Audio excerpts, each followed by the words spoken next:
again. Hello. I'm waiting for everybody. Hi, everyone. Hello. Hi, everybody.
Time here as well this evening. So the time is 5:53 on my computer here, and I will call our meeting to order. Trustees and everyone and administration, before we move forward with our agenda tonight, this evening I want to acknowledge that that we mourn with and must acknowledge the grief, collective and sustained, of our Indigenous community within the GECDSB and across Canada. When we return to our public session tonight at 7 p.m., we will collectively participate in a moment of silence and a brief statement to recognize the devastating realities we must face on our path toward reconciliation. Most recently, those of the unmarked grave of 215 children found at the former Kamloops Indian Residential School. Every child matters. In attendance tonight, we have, I believe, all trustees. We're still waiting on Trustee Cheen, but I believe she will be joining us shortly. We will do attendance again at 7 p.m. I'm looking for an approval of the agenda. Can someone move approval of the agenda? Moved by Trustee Cook. Moved by Trustee Hatfield, supported by Trustee Cook. Any discussion on approval of the agenda this evening? Trustee Burgess, discussion? Go ahead. I would like to propose an amendment for trustee questions. on this agenda? To allow for trustee question period in the public meeting? In the public meeting, and you could limit it to, one question each, whatever. But I believe there are some trustee public questions that may not be suitable necessarily only at committee level. So we'd be looking to, is that an amendment to the agenda that you're suggesting to have? Yes, I'm suggesting an amendment to add as an item, I guess it would be probably a new J, and then move J to a K and K to L. And is that seconded by anyone? Do you have any seconder for that amendment? That's seconded by Trustee Sipcar. Any discussion on that amendment?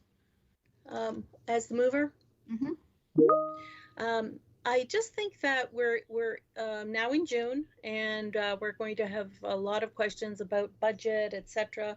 And there are some general questions that might get lost. And we have very limited number of meetings left in the school year. I just think that this is our last meeting of Education and Ops and Finance for this school year. And it would be good to have an additional opportunity to ask general questions in the public session. Thank you, Trustee Burgess. Any other discussion from trustees? Trustee Hatfield. Yep. I think as Trustee Sartori brought up in our workshop, there's opportunities under the Education Committee meeting to ask questions if they're about programming issues or whatever. And there's also opportunity in the Finance Committee to ask questions about budget-related concerns. So I think we have two perfectly suited opportunities to ask questions, and this is something new we're being asked to do. I don't know if we want to set that precedent right now. I think the committees are appropriate for asking the questions. Just my opinion. Thank you. Any other discussion from trustees on the amendment? Seeing and hearing none, I will take a vote. Trustees, I'm going to ask you to please register your vote in the chat as support or opposed. Thank you. I've got opposed from Trustee Leclerc, support from Trustee Sipcar, support from Trustee Olmsted, opposed from Trustee Hatfield, opposed Trustee Sartori. 1, 2, 3, 4. Support Burgess. 2, 3, 4. Thank you, Trustee Burgess. Cook opposes. Thank you. I'm also opposed. Trustee Halberstadt. I haven't heard from you. Yeah, I oppose. Thank you. That amendment fails. Thank you very much for that discussion, trustees. So we will be having our trustee question periods in both committee meetings only this evening. Any other discussion on approval of the agenda? Seeing and hearing none, looking for approval of the agenda, support from trustees. I see support from Trustee Leclerc. Thank you very much. Support. Anyone opposed? Thank you, Trustee Hatfield. Anyone opposed to the approval of the agenda this evening? Thank you very much. Looking for a mover to convene into private session. Cook moves. Thank you. Supported by Trustee Sartori, and any opposed to moving into private session? I'll see you over there, and we will be back here at 7 p.m. in our public session.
So being as it is 7:02 p.m.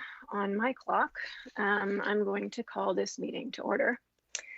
And we are going to open up with a special order of the day with a statement. On May the 28th, 2021, the remains of 215 Indigenous children were found in an unmarked grave on the grounds of the former Kamloops Indian Residential School in British Columbia. This heartbreaking uncovering has confirmed the worst fears of so many.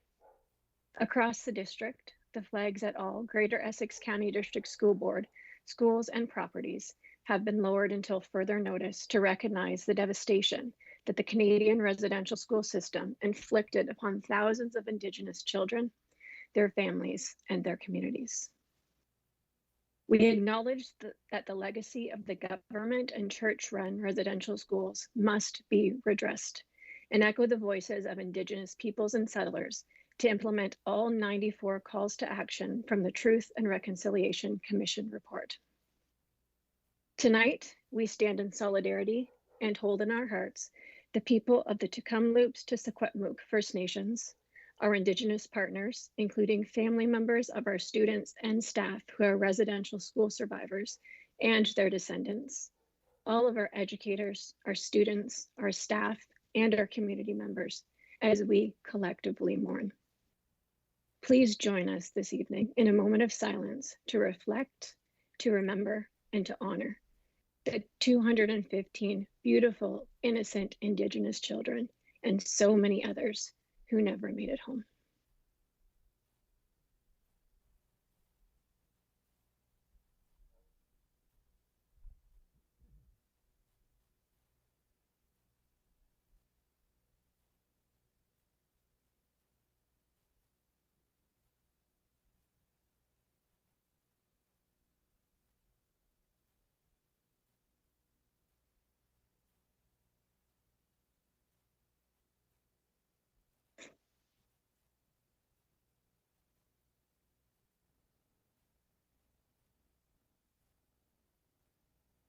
A national Indian residential school crisis line has been set up to provide support for former students and all of those affected. Emotional and crisis referral services can be accessed by calling the 24-hour National Crisis Line. If you are struggling, please reach out. Please call 1-866-925-4419, and that number will be provided in the chat and can be given out at any time throughout this meeting if you feel that you should need any sort of assistance this evening or throughout your journey.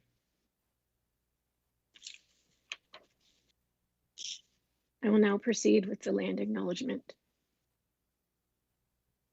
We acknowledge that we are on land and surrounded by water, originally inhabited by Indigenous peoples who have traveled this area since time immemorial. This territory is within the lands honored by the Wampum Treaties, agreements between the Anishinaabe, Haudenosaunee, Lenni Lenape, and allied nations to peacefully share and care for the resources around the Great Lakes. Specifically, we would like to acknowledge the presence of the Three Fires Confederacy, Ojibwe, Odawa, Potawatomi, and Huron-Wendat peoples. We are dedicated to honoring Indigenous history and culture while remaining committed to moving forward respectfully with all First Nations, Inuit, and Métis. Thank you.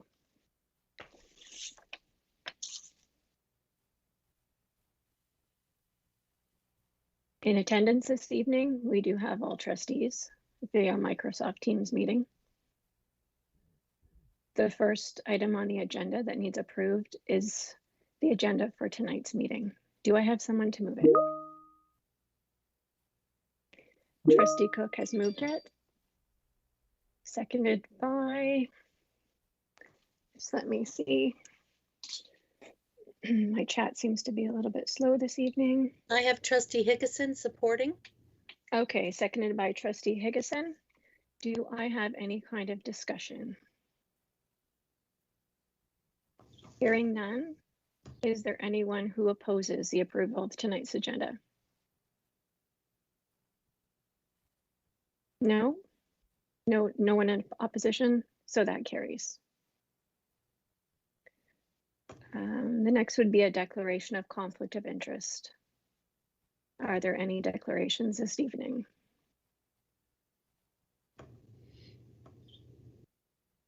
Hearing none. Agenda item E is the approval of the minutes from the Education Committee from 2021, so May the 4th of this year.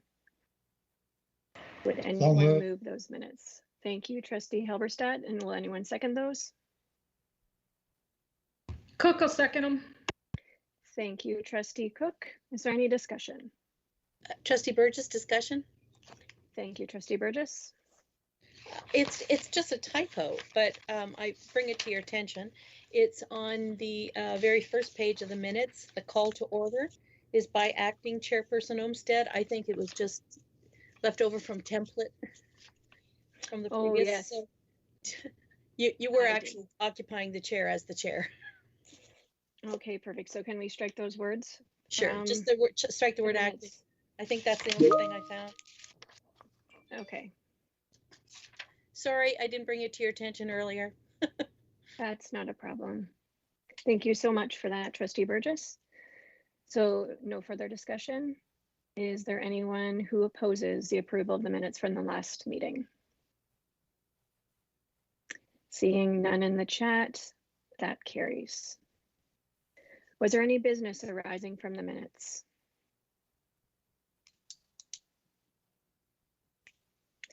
Hearing and seeing none, we'll move on to the presentations. The first presentation this evening is one of my very favorites, and that is the scholarships. So Superintendent Canty, I'll turn the mic over to you. Thank you, Madam Chair, and I'm just going to share my screen.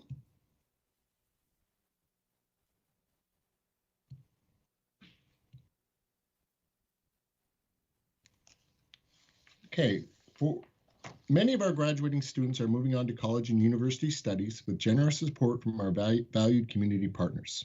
This evening, it is my pleasure to publicly thank our bursary and scholarship donors. At the board level, we are grateful for the support provided by local memorial awards from Lamb, Barrett, and Clark families. In addition, we also appreciate the junior achievement for both a bursary and a scholarship. These awards may be based on financial need, extracurricular participation, community involvement, solid academic achievement, or leadership development. In so many ways, our student recipients' financial burdens are lightened and they're able to concentrate on their studies. On behalf of our students and their families, we are thankful. Accordingly, we're especially appreciative to the substantial scholarships funded by Robert Little and Deborah Dean Little.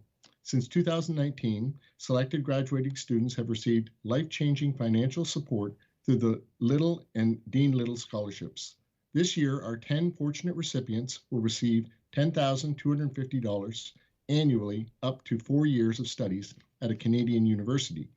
This totals $41,000 in available support for each student.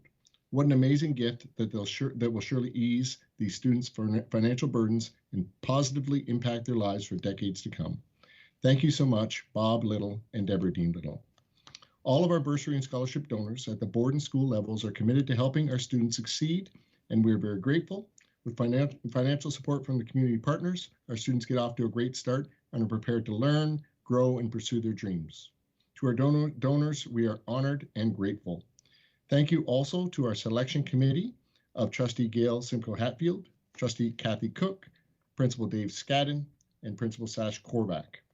We'd also like to thank the behind-the-scenes work of Natalie Middleton Bondi and Kim Garno. Because of your dedication and support to our students, the recipients announced this evening are on their way to very bright futures. The first award that we're going to issue this evening is the Robert Little and Deborah Dean Little Scholarship.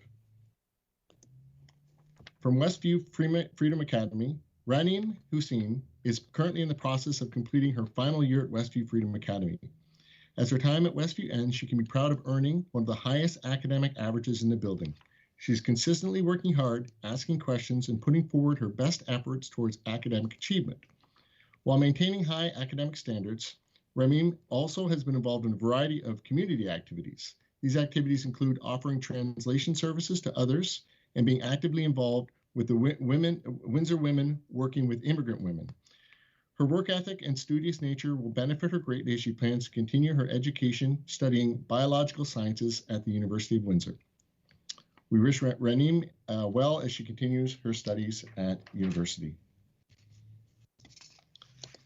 The second award winner from W.F. Herman Academy is Vladka Kralik. The administration and staff of W.F. Herman Academy Secondary are pleased to congratulate Vladka Kralik as the recipient of the Robert Little and Deborah Dean Little Scholarship. Vladka is in her final year at W.F. Herman. She's very strong academically and has demonstrated an aptitude in both English and French immersion programming. She plans to continue her university education, majoring in biology and biochemistry in a French immersion stream with a view to becoming a scientific researcher. Vladka has been a very active participant in both school and community. She's excelled as a student athlete and has been involved with cross country, tennis, volleyball, badminton, and track and field. Her commitment to athletic has been recognized in multiple awards and distinction. Her school-based volunteerism has included various positions on student parliament, for which she is currently Deputy Prime Minister. Vladka has also been involved in early morning concert band, semi-formal committee, announcement crew, cooking club, and yearbook committee. Outside of school, Vladka is an active member of her church's youth committee and has served as an events planner and a youth camp counselor working with younger children. She balances her various commitments with a part-time job as a sales associate at a clothing store.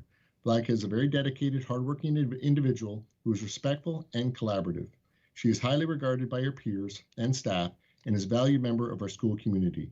Her work ethic will undoubtedly contribute to her success in the future. The next award winner is Natalia Gadzovsky from Riverside Secondary School. Natalia Gadzovsky, since arriving in grade 9, displays the qualities of a conscientious, hardworking individual who displays respect for others along with an excellent work ethic. She has high expectations for herself, and her academic achievements are evidence of this. While actively involved in all aspects of student life, she has been on the honor roll each year as a recipient of several other academic awards. Natalia has proven to be a leader both inside and outside the classroom, as she's been a member of the school's soccer and basketball teams, as well as a volunteer with grade 8 transition events and sport events. She is well respected and admired by her peers and teachers and is a quiet yet confident leader in the classroom. Natalia has also spent many hours in volunteer service with the Forest Glade Optimist Club, running children's events, as well as the annual Detroit Free Press Marathon Fluid Station. Natalia's perseverance, positive attitude, and dependability are only a few of her personal characteristics that make her an excellent leader and role model to today's youth. We wish her continued success as she transitions to post-secondary life at the University of Waterloo, where she's accepted an offer in the electrical engineering program. The next winner is Keaton Konadi. Keaton is currently in the process of completing his final year at General Amherst. His dedication to academics has been apparent from grade 9, as he's maintained a cumulative average of 94.6% and is a recipient of 12 secondary school awards ranging from math, English, geography, accounting, and design, to name a few. Keaton is a well-rounded student who excels in all subject areas.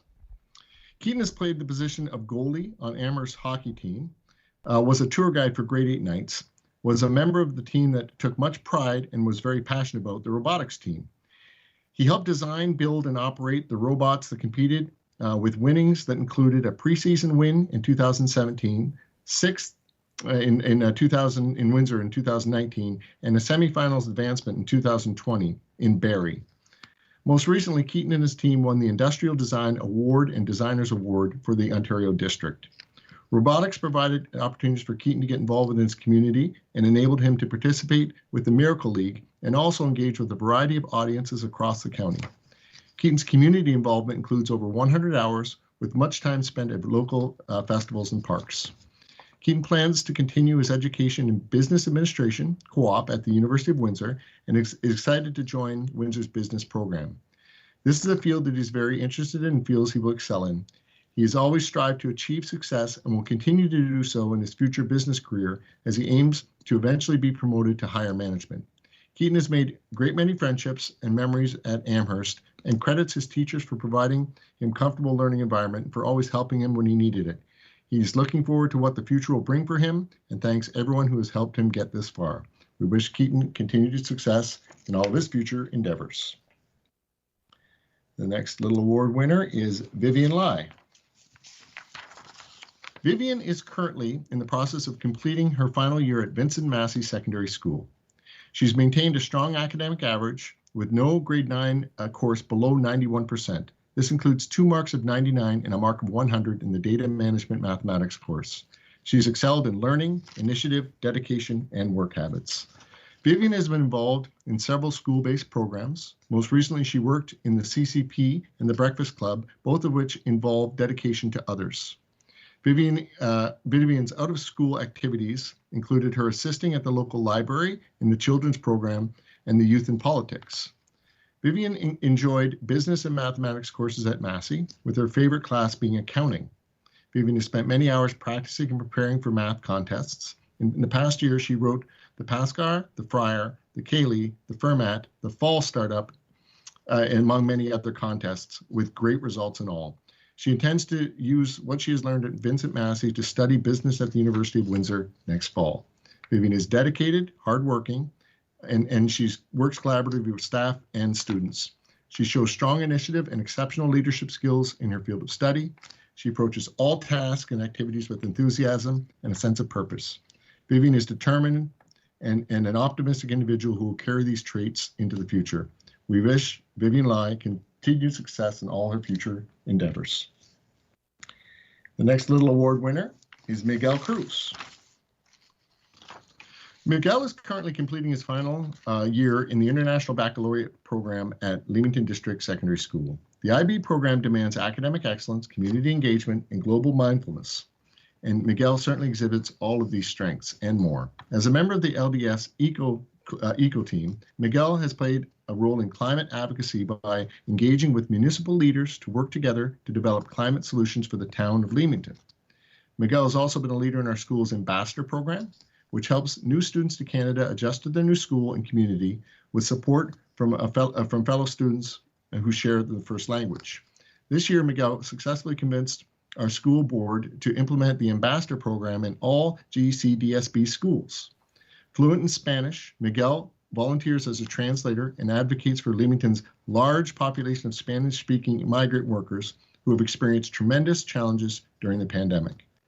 The pandemic has also had a significant impact on our region's long-term care facilities, with residents isolated from their friends and family. But Miguel's warmed their hearts by connecting them to their community through letter writing campaign. Miguel also volunteers at an organization called Gleaners, where he makes nutritious soup from donated vegetables to be shipped to hungry people locally and globally. While his volunteer contributions have benefited so many, Miguel never seeks acknowledgement or praise. He simply quietly continues to be a kind and caring young citizen. Miguel's excellent communication skills, his genuine interest in global politics, and his dedication to helping others will serve him well as he pursues a degree in political science and economics at the University of Ottawa, with future plans to serve as an advocate on behalf of others. We're also proud of Miguel for his many accomplishments, and we have no doubt that he will work towards this honorable goal while continuing to serve his community. We wish you much success, Miguel. The next award winner from the Little is Madison Bondi from Essex. As educators, we have a privilege of working with students at various backgrounds, academic abilities, interests, and character traits, and at times a student will stand out amongst their peers as truly kind, caring, and academically strong. This is the case with Madison Bondi. Madison is currently completing her final year with an overall average of 93.4. This principal list status in her final year complements her previous 2 years on the honor roll in the principal list in grade 11. One of Madison's greatest strengths is her ability to balance her academics while volunteering with her community Optimist Club. Madison's compassion for others and her school community is a character trait that complements her career goal to become a clinical psychologist. Madison has a gift in making people feel welcome and valued. These skill sets will certainly serve her in the future endeavors. This generous scholarship that the little family has gifted Madison will ensure her kind and caring character will continue to make a difference, not only to herself, but the greater community. What an incredible honor it is to know that Madison Bondi will forever be a Red Raider wherever her path takes her. Congratulations, Madison. You are a deserving person for this award. Next up, we've got Shivan Gar. Shivan is currently in the process of completing his final year at Vincent Massey Secondary School. He's maintained a strong academic average and excellent learning skills, initiative, dedication, and work habits have been exemplary. Shivan has been involved in several school-based programs related to his future pathway and love of sciences and computer courses. Shivan plans to continue his education at McMaster University in the Integrated Biomedical Engineering and Health Sciences program. Shivan has been involved with many activities at Massey. He has been an active member of the Debate Club, Computer Science Club, Massey Hacks, and the Children's Costume Party. He's also the president of the Chess Club, executive member of HASA, and Yearbook Club executive, among others. He's very hardworking, respectful, enthusiastic, and reliable, and he works well with staff and students. Because of these characteristics and more, Shivan makes an excellent leader. Shivan sees the potential for change in all around him and strives to make sure that change is a reality. He has an outstanding record for leadership and scholastic involvement. Shivan approaches all tasks and activities with enthusiasm, a sense of purpose, and optimism. We wish Shivan continued success in all of his future endeavors. The next little award winner is Nidé Kebe. Nidé Kebe is currently in the process of completing her final year at Westview Freedom Academy. She demonstrated leadership and resiliency since moving here from another country within the last year. During a challenging year, Nidé has worked diligently to earn a strong academic average while always maintaining a positive outlook. In the past, Nidé was the recipient of the Rotary Youth Leadership Award, played for her school's soccer team, and dedicated a great deal of time to tutoring others. Computer science has always been a passion of Nidé's, and she plans to continue her education at the University of Toronto, studying computer science, mathematics, and statistics. Best of luck to you in your academic dreams, Nidé. And the final award winner for the little award is Mahmoud Akwiseman from Westview Freedom Academy. Mahmoud Akwiseman is currently in the process of completing his final year at Westview. He entered Canada in 2016 knowing very little English. In a very short period of time, he became fluent and is graduating from secondary school with excellent marks. While studying and learning at Westview, Mahmoud also contributed to his community. He has volunteered his time at Habitat for Humanity, a local senior home, and supported various people in his neighborhood. His ability to balance academic success while making a positive contribution to his community will benefit him greatly while studying computer science at the University of Windsor. Good luck to you, Mahmoud, in all your future endeavors. And that concludes our Robert Little and Deborah Dean Little Award recipients. The next award we have is the William Barrett Award. It's a $1,000 bursary, and it goes to Taliesin Edgley. Taliesin is currently in the process of completing his final year at Sandwich Secondary School. He has managed strong academic average and excellent learning skills, initiative, dedication, and work habits. Taliesin has been involved in the construction specialist high skilled major program at Sandwich Secondary, and this has helped him foster a love for problem solving and mathematics, which will help him throughout his post-secondary career. Taliesin plans to continue his education at the University of Windsor in industrial engineering. Taliesin demonstrates dedication, commitment, and a fantastic level of respect. It must be noted that Taliesin demonstrated mature resourcefulness, perseverance, and problem-solving skills in all of his endeavors. He uses ubiquitous self-advocacy to ensure his excellence towards learning for himself and so that he can assist others as they develop knowledge and skills. He supports friends and classmates by being encouraging and a pillar of support for them in their classroom environment.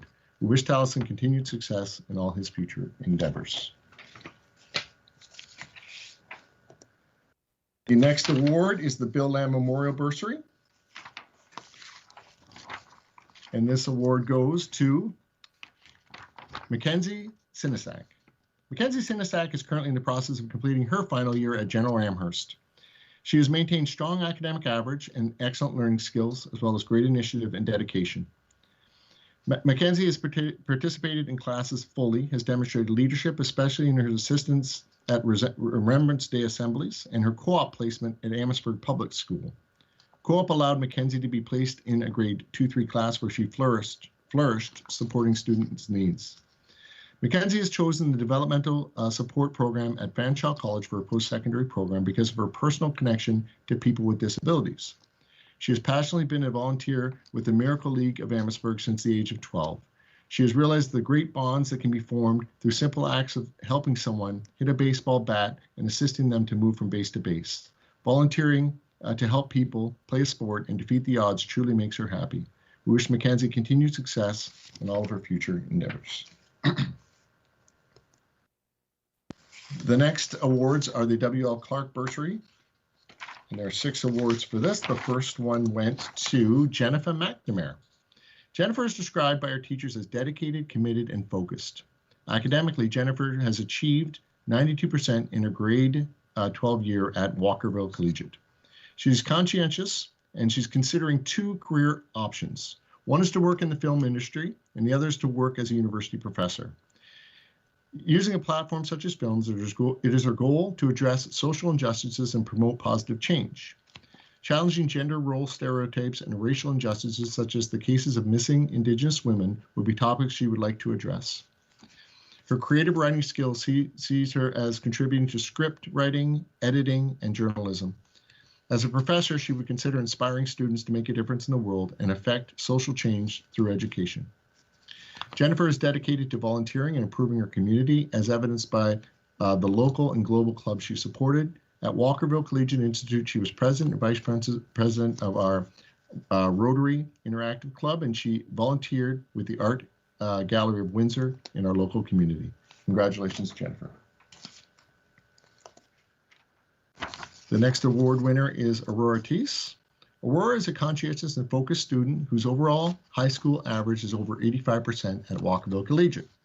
She is a very dedicated, hardworking individual who works collaboratively with staff and students. She approaches all tasks and activities with enthusiasm, a sense of purpose, and optimism. Aurora's plan after high school is to attend York University for social work. Her desire to help others comes from her volunteerism at her former elementary school and helping at the soup kitchen with her family on a weekly basis. Her main goal is to pursue a career that is meaningful to herself and others, whether it's just one person or a whole community. Aurora was involved in the school Rotary Interact Club. She participated in school events such as Grade 9 Day, and she was a member of the volleyball team. She actively participates in her school and in her community while maintaining a part-time job as a cashier. Congratulations, Aurora. Our next award winner is Asad Mohammed Ahmad from Massey. Asad is currently completing his final year at Vincent Massey. He maintained a strong academic average with no mark below 85% in his most recent and most difficult of senior years. He displayed excellent learning skills, initiative, and dedication. Asad has taken a full course load of 8 credits for his entire grade 12 year. Asad has been involved in several school-based programs related to his future pathway and his love of computer science and mathematics. Asad plans to continue his education at the University of Windsor in the computer science program. Asad has been involved in the Breakfast Club and as a volunteer in the International Language School located at Northwood Public School. He is a very dedicated, hardworking individual who works collaboratively with staff and students. Asad has a strong desire to be in the service of others and is kind and caring towards his peers and primary students. Asad approaches all tasks and activities with enthusiasm, a sense of purpose, and optimism. We wish Asad continued success in all of his future endeavors. The next award winner for the W.L. Clark Bursary is Abdulfadi Al-Samari, and he's from Herman Secondary. It's with great pleasure that the administration and staff at W.F. Herman School congratulate Abdulfadi Al-Samari as a recipient of W.L. Clark Bursary. He has consistently demonstrated strong commitment to his academic program and school-based initiatives. Abulfadi is currently in the process of completing his final year at WF Herman. He's maintained a strong academic average, and his learning skills and initiative and work habits have been excellent. He's been involved with several school-based programs related to the future pathways of his love of political science. He plans to continue his education at the University of Windsor, majoring in political science and eventually completing a law degree. He also volunteers with his father at the local mosque. He looks forward to a future career where he can make positive differences in the lives of others and society. He'll undoubtedly bring a sense of purpose to all his endeavors, and he has wished continued success. Next award winner is Amelia Mangat from Walkerville. Amelia has maintained strong academic achievement with an overall grade 12 average of 98% and exemplary work habits. She has a tremendous desire and willingness to learn about the world around her. Her teachers would agree that having Amelia in their classroom contributes wholeheartedly to an atmosphere of mutual respect and understanding. She is friendly, caring, and always maintains a positive attitude. Amelia values learning and takes pride in her work. She consistently puts time and care into her academics and positively accepts teacher feedback to improve her skills and to rise to challenges. Amelia is committed to supporting the cost of her education with a part-time employment. She recognizes the value of hard work and is able to balance her schoolwork to ensure success. She plans to continue her education at Ryerson University in aerospace engineering. Amelia participated in school events and clubs, including Rotary Interact, as well as community volunteering at a former elementary school. It's important to give back and be a representative role model for others, and we wish you all the very best, Amelia. And the final Clark bursary goes to Laith Almarsery. Laith is currently in the process of completing her final year at Vincent Massey Secondary School, where she is a distinguished honored roll student. Dedication, hard work, and willingness to give back make Laith an exemplary student. He's been involved in several school-based programs related to the future pathway and love of science. Laith plans to continue his education at the University of Windsor in biochemistry, healthcare. Laith has represented Massey well at debate competitions and at the Massey Model UN Club. He not only participates in school, as Laith volunteers at the hospital, helps at the mosque, tutors math, and works part-time. Laith is very dedicated, and he's an individual who works well with staff and students. He shows strong initiative and exceptional leadership skills. Laith approaches all tasks and activities with enthusiasm, a sense of purpose, and optimism. We wish you all the best in your future endeavors, Laith. And that is the end of those awards. We're moving on to the Junior Achievement Awards. So we have one bursary for $500 and one scholarship for $500. And the bursary goes to T-Bear Singh from Riverside Secondary School. T-Bear is currently in the process of completing his final year of both the OSSD and the IB diploma program at Riverside Secondary School. He's maintained the highest academic average of his grade each year and has demonstrated exemplary learning skills, initiative, dedication, and work habits. Tegbeer also has been an active member of the school community by participating in various clubs and sports teams, such as the school jazz band, the tennis team, the soccer team, cross-country team, the eco club, and the chess team. He is dedicated, hardworking, and he works collaboratively with staff and students. Tegbeer shows strong initiative and exceptional leadership skills as he's dedicated so many hours to community service with multiple community programs. We wish Tegbeer continued success in all his endeavors as he transitions to post-secondary life at the University of Windsor, where he's accepted an offer to the Biomedical Sciences program. And the Junior Achievement Scholarship goes to Leah Twaits. The WF Herman community congratulates Leah Twaits as the recipient of the Junior Achievement Scholarship. Leah is currently completing her final year at WF Herman Academy and plans to continue her education at the University of New Brunswick in the Faculty of Science majoring in marine biology. Leah has consistently demonstrated exceptional commitment to her academic program, as well as strong leadership in school and community-based initiatives. Her learning skills, initiative, dedication, and work habits have been truly exemplary.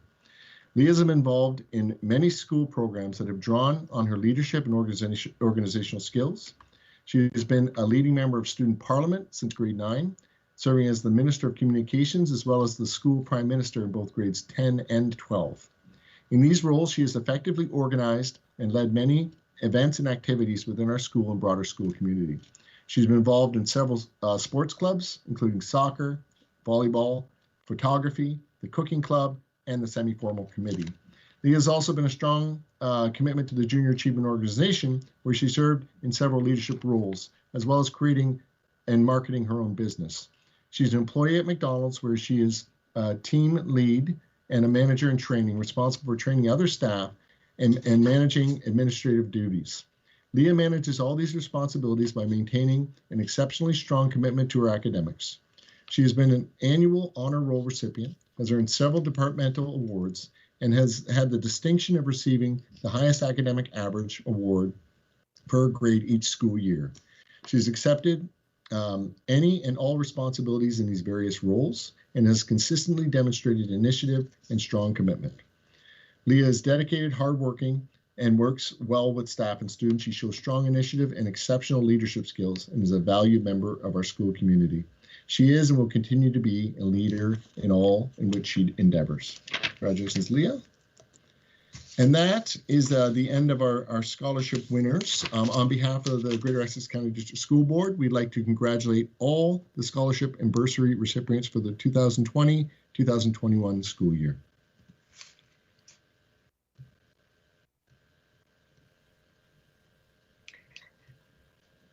Wow.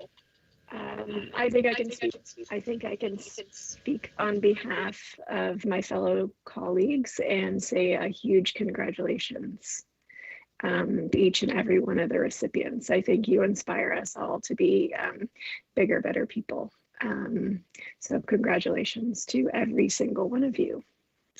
Trustees, do you have any comments or questions?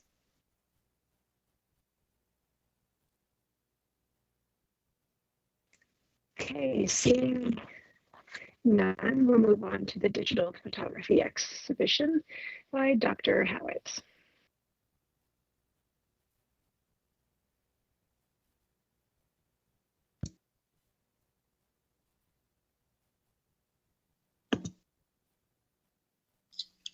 Good evening, everyone. I'm pleased to be here to continue in the celebration and delighted to share with the Board of Trustees the work of our students based on K-12 submissions of approximately 600 submissions for the 16th annual digital photography exhibition. One of our goals in education is to develop 21st century competencies, and one of those competencies is creativity. As you are well aware, our district is greatly committed to supporting the arts and fostering creativity in our students in a multitude of ways. The digital photography exhibition is just one of the ways that we do that. Typically, information about the exhibition goes out to schools in mid to late winter, and we would convene and congregate at the Gibson Gallery in Amherstburg in the month of June to view those submissions publicly and to acknowledge the winners per category. But due to the pandemic last year and this year, we've offered the digital photography exhibition digitally. And although post-pandemic, I'm sure we will continue to post publicly and continue our partnership with the Gibson Gallery, but we will continue to share our submissions digitally so that it reaches far and wide. We'll be posting each image by each category shortly and announce the winners of each category, including Best in Show. Tonight, what I've done is I've merged a multitude of images into a PowerPoint presentation, and I've included some music, and I'm really hoping that it's working because we've had some technical difficulty. But the work is absolutely outstanding. By putting the presentation together, I was able to critically examine each of the submissions. And I'll tell you, I would have framed any one of them and placed them proudly at the office or in my home. And this year, for the first year ever, we've had kindergarten submissions as well. And so with that, I'm going to pass it over to Mrs. Pavia to share with you the slideshow, and I hope you enjoy it.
So I'd like to take the opportunity to congratulate all the students for sharing their creative perspective with us. And I would also like to thank all the parents, guardians, and friends and family who supported the children in exploring the world around them. And a very big thank you to our educators who have supported student learning, and a big shout out to our secondary educators, particularly who lead the photography courses as well, and their advocacy of supporting students and participating. And if you have any questions, be glad to answer them for you.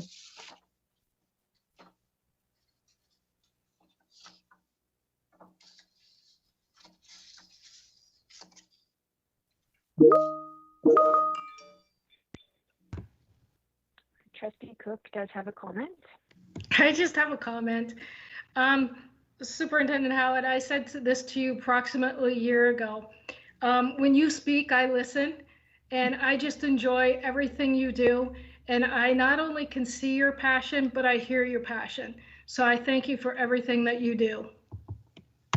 Thank you, but it's all because of what the kids do and our staff. So thank you very much for that on behalf of the team.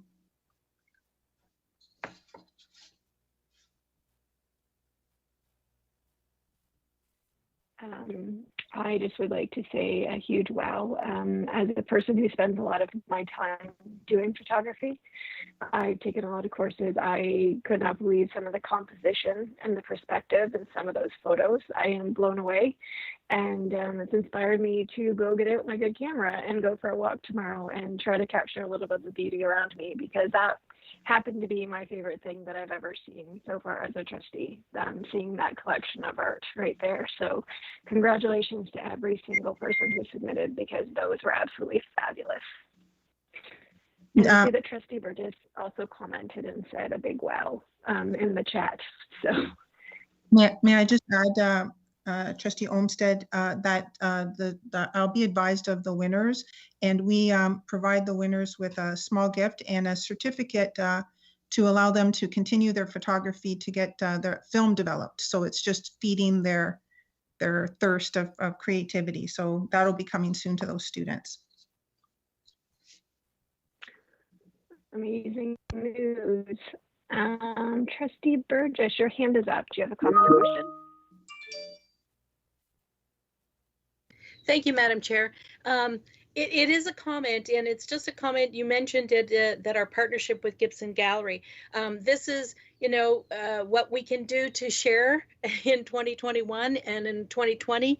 Thank goodness it is a digital photography thing. We didn't have to, scan everything. It was submitted in such a way so that we can share it. But I do want to say that the part that we are missing is that in-person sharing the celebration that takes place at the Gibson, and having the gallery showcase the work to the open to the community, because the pieces are printed.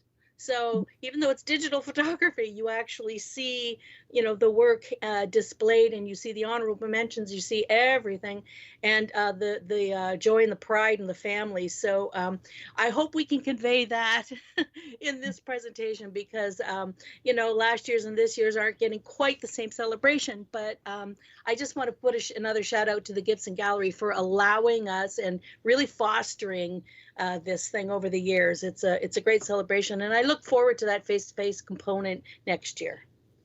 If I could just respond to that, we get better each year as we go along, and they've always been submitted in hard copy, and then we got a little bit smarter along the way and displayed them also digitally within the gallery.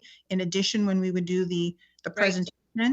But of course, it's usually open to the public for at least 3 to 4 weeks, and we have lots of visitors join the gallery. They've been an amazing partner to us. We want to continue that, but the thing that the innovation that is been availed to us through the pandemic is we can also share it publicly to all who maybe can't attend the gallery, and so that's just another enhancement. But we will definitely be returning to the face-to-face opportunity.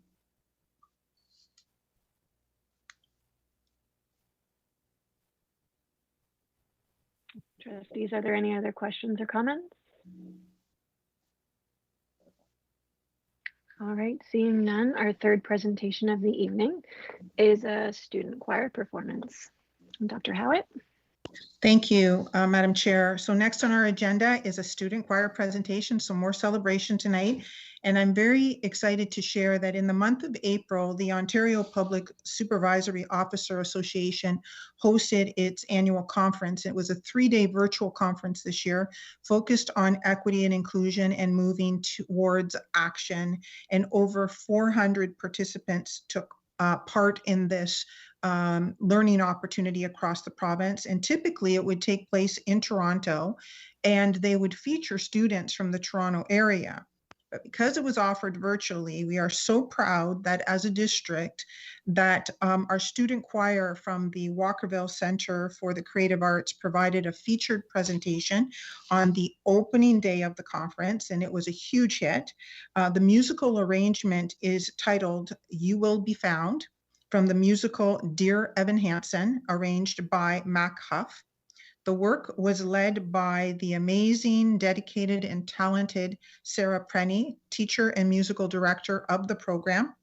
It was edited by Zed Fulcher, a grade 11 student, and features the following students: Anna Brown, Ruby Daphne, Caden Finley, Zeb Fulcher, Nikki Marukovitz, Aaron McGinnis, Maya Milozevsky, Summer Manoz, Chantel Perry, and Sabrina Weir. And after an unprecedented 14 months focused on COVID issues, we'd like to dedicate this presentation this evening to all our graduating students and their families, and the wonderful educators in our district who have supported the students to be successful and enjoy the celebration of student talent right now. So please enjoy this outstanding presentation from WCCA.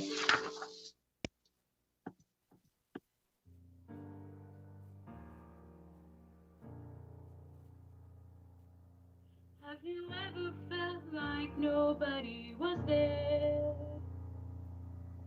Have you ever felt forgotten in the middle of nowhere? Have you ever felt like you could disappear? Like you could fall and no one would hear?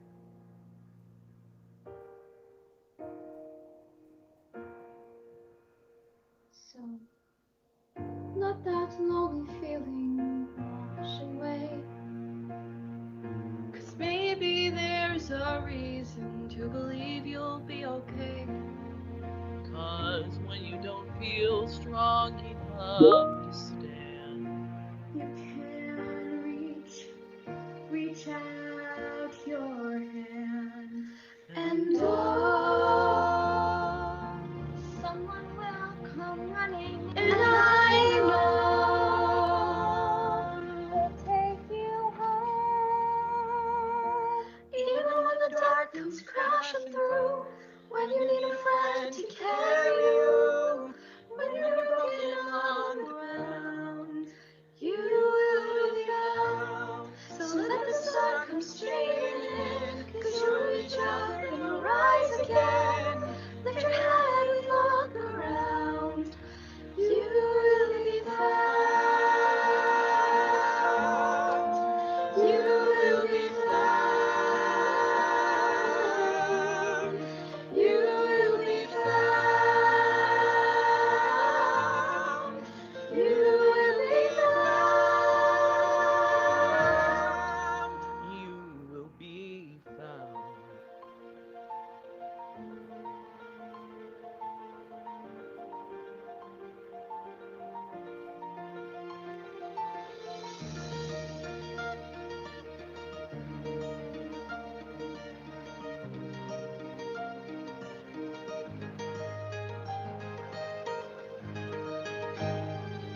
There's a place where you don't have to feel alone. And every time that you call out, you're less alone. If you only say the word from across the silence, your voice is heard. Someone will come running.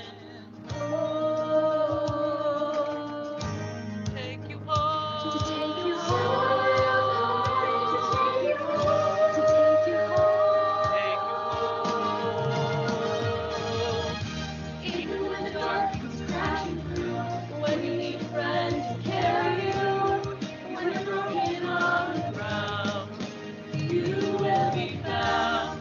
So let the sun come streaming in, that you reach out and you rise again. If you only look around, you will be found. You will be found.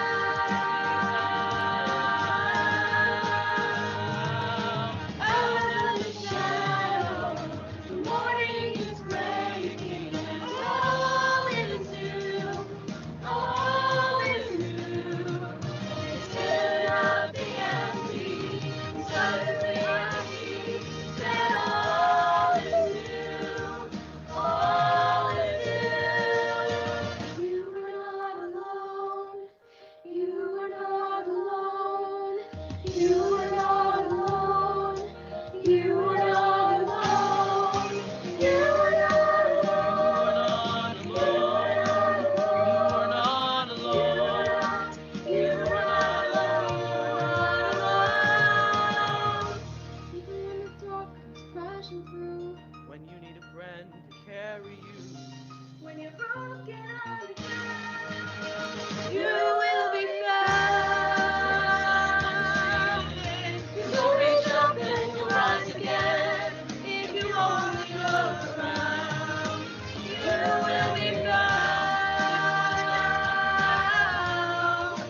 You will be found. You will be found. You will be found.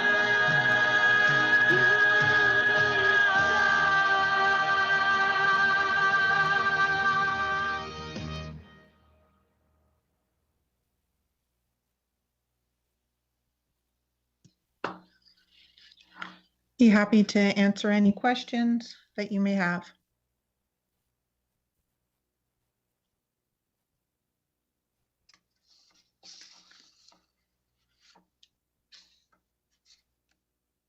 Trustees, are there any questions or comments?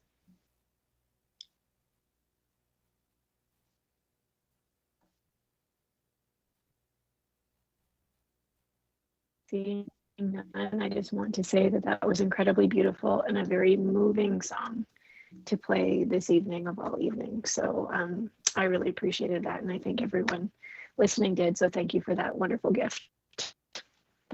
And to the amazing, talented students in the WCCA choir. Okay, moving on. There were no delegations. There is no one on the speakers list. There was no new business or reports to be received. So we're on to trustee question period. Are there any questions?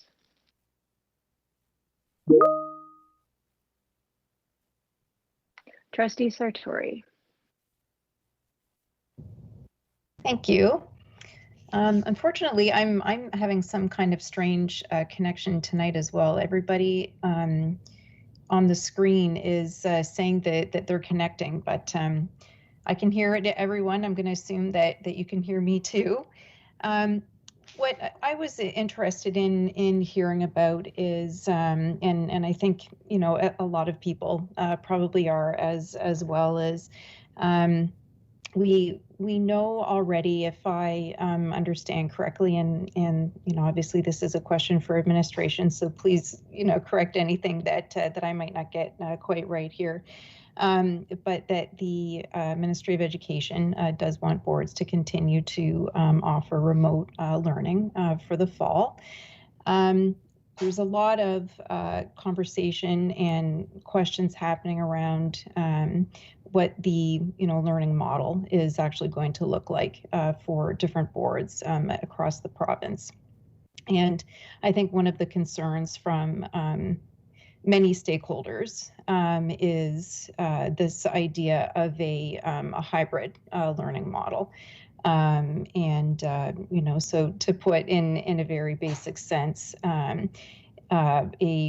basically a classroom that has both in-person students and virtual students.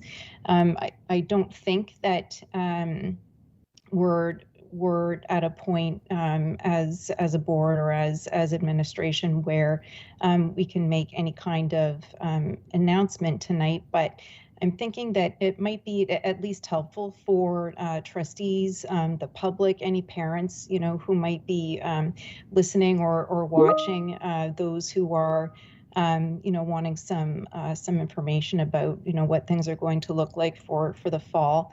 And so my question is if administration can talk about kind of the decision-making process, what's being taken into consideration around what the learning model will look like for the fall, and then really to give us a sense and give our listeners a sense as well as to when parents can expect to hear. Okay. Through you, Madam Chair. Thank you, Trustee Sartori, for the question. I'm sure that everybody is anxious about this topic. As you know, there is, the health situation is changing. And one of the things that we've definitely decided is that we'll announce something before the end of the year, certainly probably within the next week or so, we hope, to announce our learning models. As you know, there has to be some kind of remote option provided to students, and we will be providing that. But we also are very concerned that parents would have the opportunity to wait to confirm their decision. So we want to make sure that we give them time till probably the end of July, beginning of August, where they can confirm what kind of whether they want an in-person learning model or a remote learning model. So that would be our plan, to give people the maximum amount of time. Of course, schools have to be ready and open and that, but I do also want to assert that as a senior team, and I'm sure many of the trustees believe this too, we really feel strongly that an in-person is the way to go in terms of learning. If students can return safely, we will have our students in 12 and up vaccinated, we believe, by that time. So it is our hope, and I know for many parents, a real need to have our students back in our buildings, and so that is our primary concern. So you should hear something about our learning models within the next week or two, and then for certain, we will have a declaration for date for parents that would come, as I said, July or August, because we recognize the challenge this poses for families and students themselves. Okay, thank you so much. So likely sometime within the next couple of weeks, definitely before the end of the school year, to make some sort of announcement as to what the options are? That's correct. Thank you.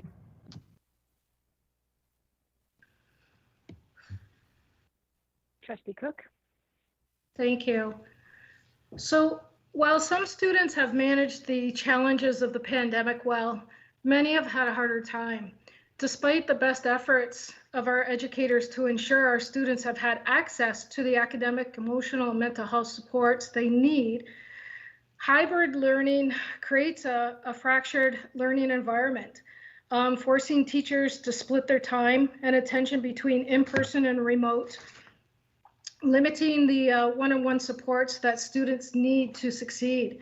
In my opinion, a hybrid model will not meet the needs of our students, and teachers should not be teaching in person and virtually simultaneously, my opinion. What challenges do you acknowledge with a hybrid model? It's Director Kelly, through you, Madam Chair, if I could. Yeah, there certainly are challenges with all of the models, and nothing is perfect, particularly in this context. Sure, the hybrid model does mean that the teachers would be teaching in two different ways and responding to two different groups. Of course, it's great if our learners are back, and so that's not an issue. But yes, that is one of the challenges. There are also advantages to that model as well, in terms of being able to safely move in and out of coming back to the classroom.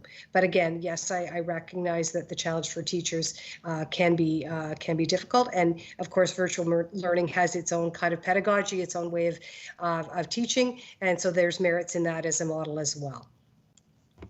I don't know if So my just, colleagues want to jump in. Okay. Perhaps. Yeah, go ahead, Trustee Cook. Okay, sorry. so I mean, there's so many questions around this model. One of the questions would be, helping students hear one another in a hybrid classroom.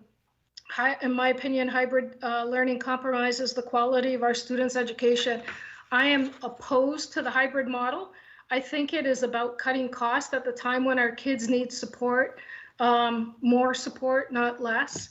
So I just hope that we really think about what the challenges are and how to meet the needs of our students. Thank you.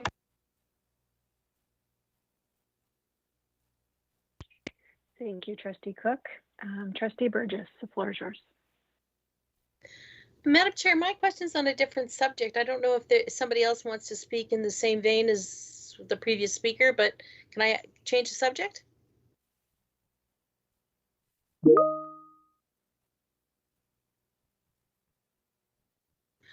It looks like maybe Trustee Simcoe Hatfield is speaking in the same vein as the previous speaker. Am I interpreting that comment in the? Yes. Can I defer to Trustee Hatfield and go after her, because mine's a totally different subject? I can't hear you, Madam Chair. Sorry, sure. Trustee Hatfield, if you'd like to ask your question before Trustee Burgess, that would be. Yeah, thank you very much for that from both Trustee Burgess and yourself, Madam Chair. So I wanted to agree with Trustee Cook's concerns about particularly a hybrid model. And one thing that I would like to know is, are we engaging in any kind of deep, meaningful consultation with our classroom teachers, with federations, with parents before the final decisions are made? With regard to, because I'm particularly concerned about any very rigid decisions that might be considered as our learning models going into the new school year. So I would like to know a little bit about the extent of the consultation. And the other thing that I haven't heard much about that I think ties into preparing for the new year, the new school year, is how are we addressing the learning gaps that I know have happened over the past year and a half from all the challenges and the difficulties that we've had to deal with throughout COVID. I mean, I know that just from my own grandchildren who have not had anywhere near a normal education the past year and a half. So I want to know if any of that factors into how we're going to set up our schools for September. And I also, just as a comment, I support 100% getting our students back into a normal school setting. Thank you, through you, Madam Chair. I'll start with this, and I know that Superintendent Canty, maybe others want to add in that. Yes, consultation, I know we did do some feedback, obviously, from our virtual school, getting the pros and cons of the virtual school from parents, from students, from administrators, from teachers within that system. I know there has been some consultation with the unions. There probably will be more discussion in that area as well. Certainly no opinions on some of those. We obviously don't only have to look at Twitter to figure some of that out as well. But we do have, we do have consultation with principals and discussions as well. There's not a perfect model, I'm going to say, in this whole experience. My biggest wish is that we get all students back, that everybody is safe, and of course our mental health. The mental health of students is a big concern that we hear from many of our parents, that they need the support of schools. They need, the nutrition programs. They need some of these things within our schools. So again, those will be priorities as we return. Re-engagement will be a huge part of our planning in ensuring that students are feeling emotionally, physically safe when they return to school, because this has been a very long time. In fact, some of our youngest learners may never have even been in school. So the welcome back, I think, is going to be really important. We do have a focus on mathematics in the de-streaming in the grade 9 program, which again, I think will be a change for us. And we are putting our energies into reading instruction because we know how important effective reading is for students as they go forward in their education, that it's a high indicator of opportunity.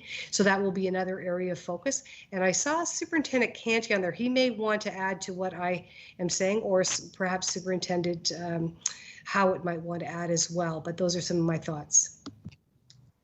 Thank you, Director Kelly, and through you, Madam Chair. Trustee Haviland, going back to what you had said, it's our primary goal, our primary interest is getting students back into school. And, we anticipate that a vast majority of our secondary students anyway will be vaccinated. And so we're really looking forward to getting them back into the school.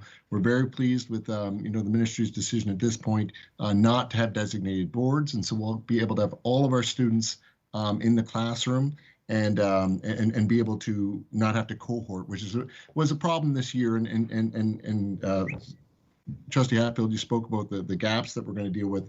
Part of that was because of that asynchronous learning time that, a lot of the students, and most of the students that are underserved and we're going to have the most trouble getting back on track, they're the ones that oftentimes were disengaging during that asynchronous time. The synchronous time was great, but now that we're going to be able to have the bulk of our students in secondary, vaccinated, back in school, we're really hoping that we can work on closing those gaps and building those relationships.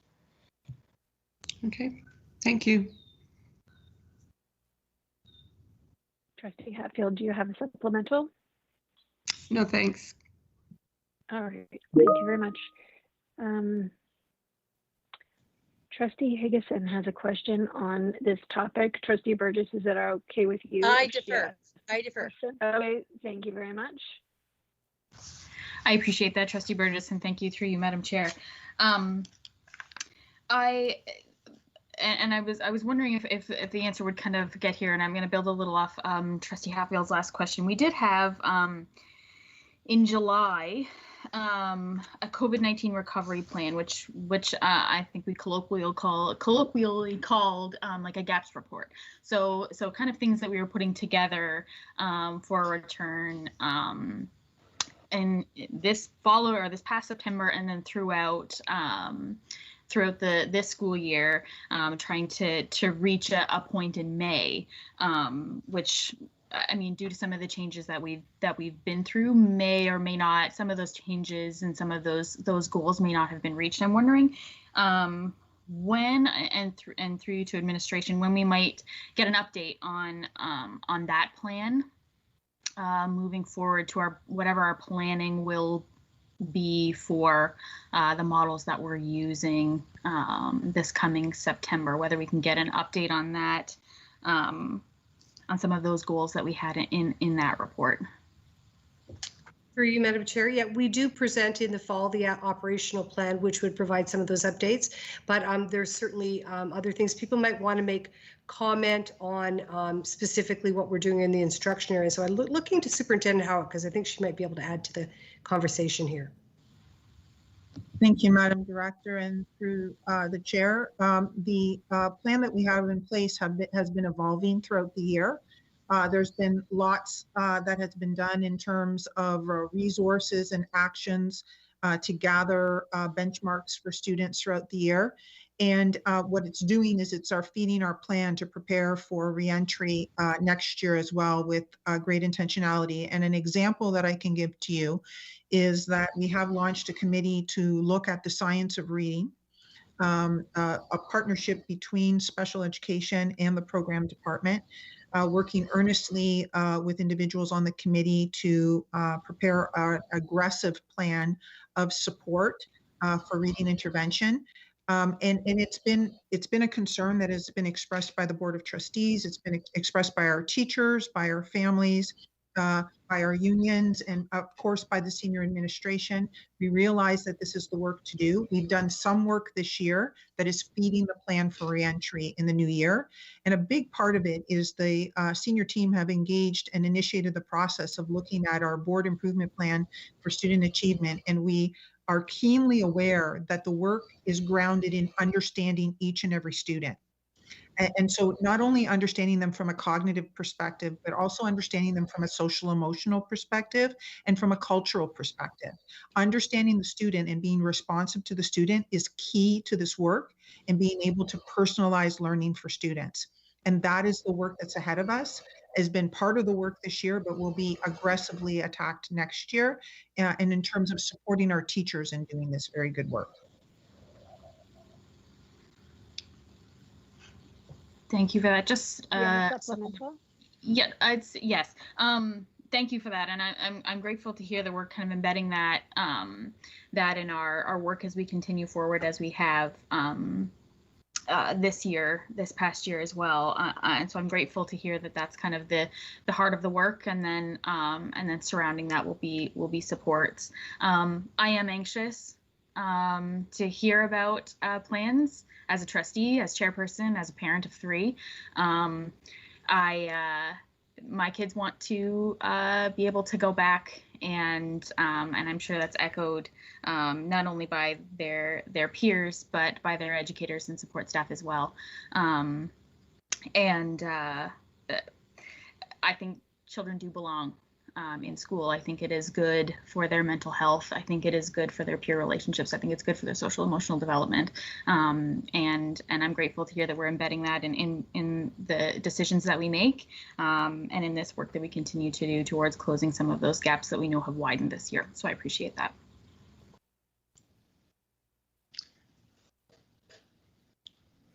I have a question, Madam Chair. Trustee Halberst, is it a question about this topic? Yeah, it's about hybrid learning. Trustee Burgess, will you? Yeah, I'm rephrase the good. I'm question good. One more I'm time? good. Okay, thank you. Thank you for your patience. Trustee Halberst, go ahead. Yeah, I just wanted to, I think that a lot of people aren't totally understanding of what hybrid learning is, including myself. But I heard the director say a little while ago that elementary students have to be given the option of, and their families have given the option of remote learning. I'm just wondering where that comes from. I'm assuming it comes from the province. And what is the rationale between with regard to mandatory remote learning for elementary? Through you, Madam Chair, actually the virtual or remote learning of some sort is a ministry requirement. That is an expectation that we provide that, and I don't think it's just at the elementary level. It would be some kind of remote option at both panels. It is a ministry philosophy direction. Okay, so if some board would say, we're not going to do that, what could the consequences be that we're just going to have in school learning? What could the consequences be from the province? I really don't know what the consequences would be. I think you might get a call to see if you can set up something from a remote perspective, but I think it is a ministry expectation that there's some kind of opportunity for students to work remotely. Thank you.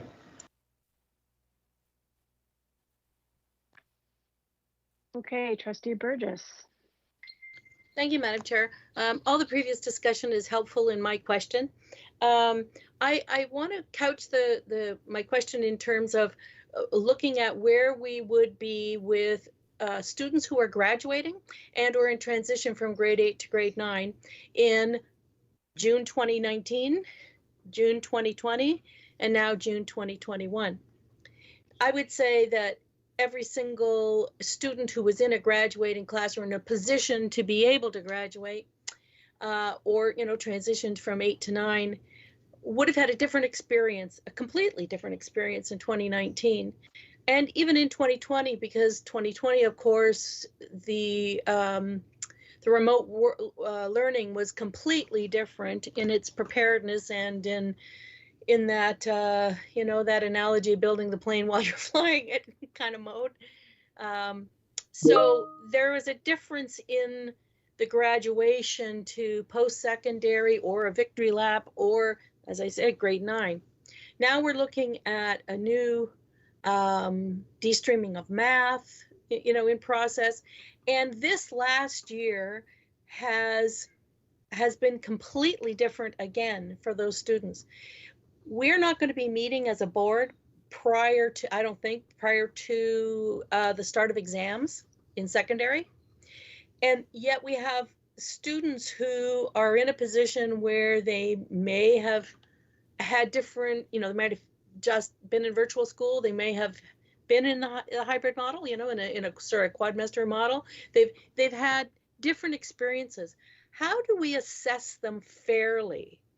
And how does, if you're in, you're taking grade 12 chemistry, academic university, bound or whatever, how do you know if you're taking that virtually versus in person with an in-person component, that you're going to get the same exam, the same assessment, the same preparedness for that post-secondary pathway, whatever it may be? How can we ensure that there's integrity in the assessment, in the final exams? And then I have supplementals about the OSSLT and community hours as well. Through you, Madam Chair, if I could, Director Kelly, and then I'll pass it to Superintendent Canty, because that seemed to be a secondary question. But I do believe that people are, certainly the assessments will be different. They are different anyway in certain classrooms, but I believe that our teachers have good background in making adjustments to those assessments and being able to find ways that students can demonstrate understandings, and I believe that can happen in multiple ways. So yet, while they're not necessarily consistent, I think there are multiple ways to demonstrate understanding. But I'm going to turn it over to Superintendent Canty, who is more familiar with the secondary panels and what's happening around the other items mentioned. Thank you, Director Kelly, and through you, Madam Chair. So going back to the, and I couldn't agree more about the assessment and evaluation of Director Kelly in terms of the different ways of assessing students. I know that a lot of our teachers this year moved to final summative evaluations as opposed to examinations, and finding projects and other ways of assessing what students know in terms of the triangulation of data, observations, conversations, and student work products. In terms of preparing students who may have gaps in their learning, over the summer, we are planning a very, very robust summer program again this year. We have the grade 8 to 9 Reaching Ahead course, which of course students going from elementary to secondary school have an opportunity to earn their first grade 9 credit. It's a grade 10 GLD course, exploring the workplace. We then have 9 and 10 improvement courses for students who want to ensure that they have the requisite skills to do well in their courses moving forward in secondary. And then we also have full credit courses in 11 and 12, where students that want to ensure that they're prepared for post-secondary, that they can take those courses, or for grade 12, you take those full credit courses over the summer. And finally, we just added our 8 to 9 de-streaming math camp at the end of the summer. And students that are going from doing the Reaching Ahead, we're going to advertise heavily there as well in the community, that they can also do this math camp at the end of August to prepare them for that de-stream math that you mentioned. And I should probably pass it off before we talk about the OSSLT and community service hours. I'm sure Dr. Howard could talk about some of the other things that are happening in the summer to help close the gaps and ensure that students are prepared for September.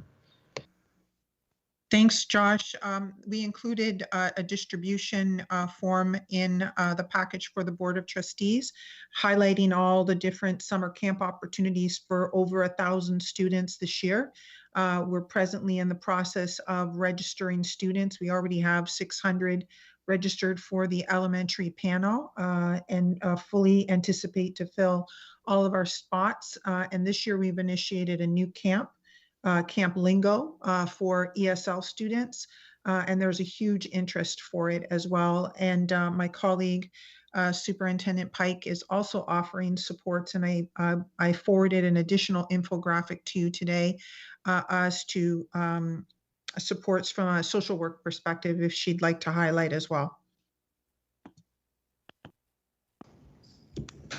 Thank you. I'll move forward with the social work and attendance counseling programming. We're offering many different sessions for our students for our staff and for our families. And so we have things going from 3-part workshops to mindfulness many times a week for students, to a Black, Indigenous, and people of color, an invitation to come together to share their voices about well-being, mental health, self-care, and self-empowerment. We've also got parent sessions on anxiety. What does school-based anxiety look like? And so certainly inviting them to that. Attendance, avoidance, prevention strategies. And new this summer is going to be actually a health support line from Monday to Friday. It's going to be open every day of the summer for people to call in. This is not a crisis line. Please note that it is not a crisis line. It is more about where do I get counseling? Where do I get more information? Where do I seek help? What does that look like? So that's fairly new this year. And we are working with folks in the secondary panel as well, with providing information sessions on a variety of mental health topics, and certainly with staff looking at compassion fatigue, which is very real in our work as educators, stress and coping strategies and presentations, and mindfulness. So those are just what we've planned to date. Lots of good things going on this summer coming from the social work and attendance counseling program. Thank you.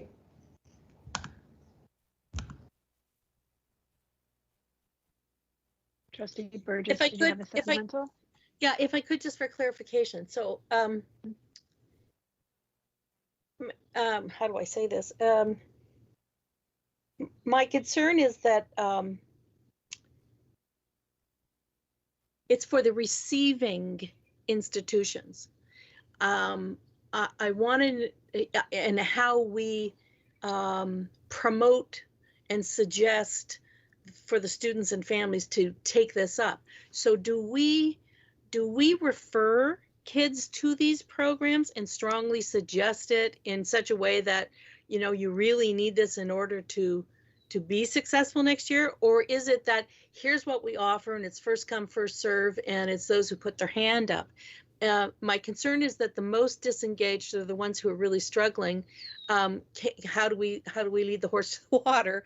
You know, is it a strong suggestion? Is it a prerequisite? Is there, you know, how can we make that happen? My concern is that the spaces are going to be filled, but there might be some folks who are most vulnerable or the most disengaged who may really need it. But, you know, it won't be there when they finally come to that conclusion, you know, closer to the end of June. So I'm wondering how are we promoting it? I see the programs, I think that's great, but how are we getting that word out? Is it by individuals from classroom teachers? What is it? It's Director Kelly, through you, Madam Chair. I believe Superintendent Howitt would be able to answer that, and perhaps Superintendent Canty has a response as well. Thank you, Madam Director. So the program is like a machine. I don't know how else to describe it. We have very detailed criteria. We have a really robust description on each of the camps. We do a detailed presentation to our elementary principals about the camp and the profile of student that would benefit most from the various camps. We also work with our ESL coaches, our FMNI Open Minds team, who have relationships with families and intimately work with the students, including our ESL coaches. And collaboratively, principals consult with classroom teachers, so do the ESL coaches, the FMNI liaise workers, and together as a collective team, we work to identify students. And the neat thing about the programs now that are different from when they were solely face-to-face is we're able to reach students from across the system. And I should also mention we also offer Camp Merveille for students in immersion programs who are reluctant to speak. And so being part of the program embellishes the opportunity, and students who are part of the program suddenly become engaged French speakers after the program. So we work as a team. It's a machine to reach parents, personal invites and communications calls to families, and working also with our Swiss workers to do that. So it's a very detailed process to reach the most appropriate student profile for the camps. I hope that helps. I'm going to pass it on to Superintendent. Thank you, Dr. Howard. Through you, Madam Chair. Just to add on, we have transition meetings from elementary to secondary school, and those transition meetings are led by student success teachers, LSTs, the CYWs are involved. Our virtual school has reached out to all of the feeder schools and the home schools, I should say, to identify students that would benefit from these specific interventions. And we already have 400 students plus, over 400 grade 8 students that have signed up for Reaching Ahead. And again, that's going to be all online this year, but it's an opportunity then to make some friends at their home school, to get that first high school credit, and to break down some of, as Dr. Pike said, some of that anxiety about transitioning to secondary. So we have a lot of outreach and transition planning, and a lot of good people doing great work for our kids. And if I may add my apologies, I should also defer to my colleague, Superintendent Wilcox, who is leading Camp Discovery and 2 new camps this year. So maybe I can just pass it to Mike, to Superintendent Wilcox to share there. Certainly. Thank you, Superintendent Howitt. I just wanted to let everyone know that in terms of Camp Discovery, which we ran last year, that camp services students who have an identification of a learning disability. Actually, our school LSTs reach out to families in person and gauge their interest in it. Last year, we were able to run the camp for approximately 60 students. This year, we're hoping for 110. And our Camp Stride, which we're offering to students who were in virtual gains this year. Again, we have our learning support teachers and our education coordinators reaching out to families to gauge interest by speaking to the families. One of the other supports that we have and have planned for this year, which we also ran last year, we did a transition program for all of the students moving from grade 8 to grade 9 who were identified with a learning disability or a mild intellectual disability. So what happens in August is our LSTs at secondary with our CYWs meet families and give them personal tours through the school that are scheduled so that the students are able to meet their learning support teacher and also meet the CYW at the school. So there's another way that we're supporting students, and there were hundreds of students that participated in that program last year, and it was very successful, and we're looking forward to running it again this year.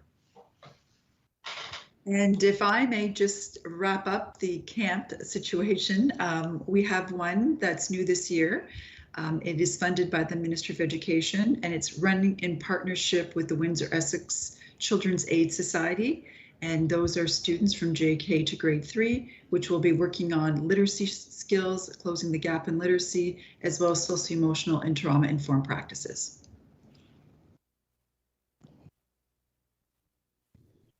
Well, that was a superb answer. Thank you very much. That allayed some of my fears. You know, I'm so glad that it's that intentional and that targeted and that supportive and that collegial and collaborative. Thank you so much, and expanded.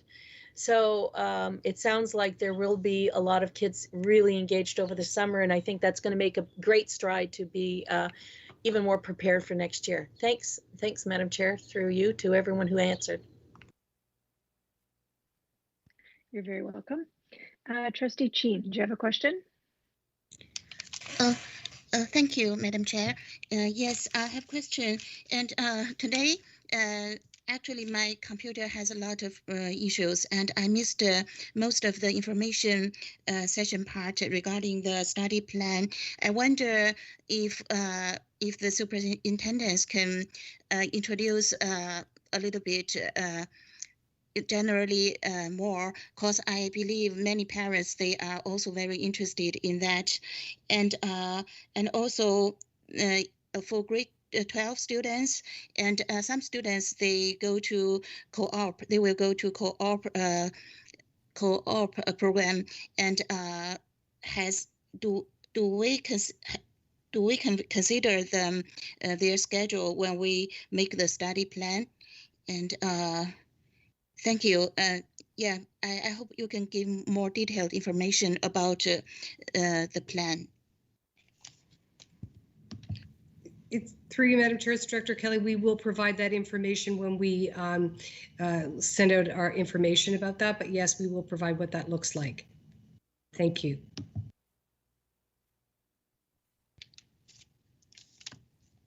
So when will the information be available?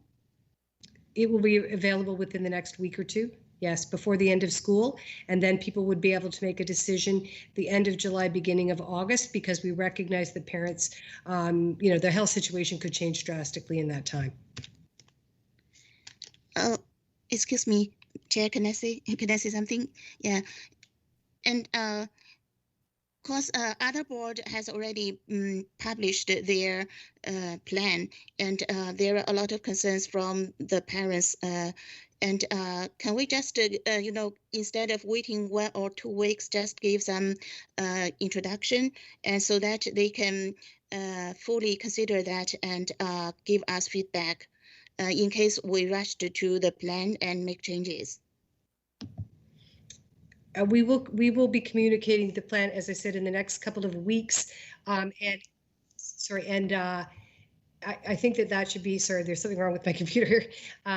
And that should be fine. And if there are questions, they can certainly ask that, but they do have some substantial time to make a final declaration, which would not be until the end of July, beginning of August. So there would be a gap of time where they could consider that, because I know it is difficult when the health situation is changing. Okay, thank you. Thank you, Trustee Chin. Are there any other questions this evening? I do have one. Can someone clarify, I did receive a couple of emails just this afternoon about graduation requirements, and if any of those requirements are being waived in light of COVID. I'm pretty sure that the voluntary hours have been cut to 20 hours rather than 40, but is there anything else that has been waived just because of the difficulty that COVID has presented a lot of our grade 12 students?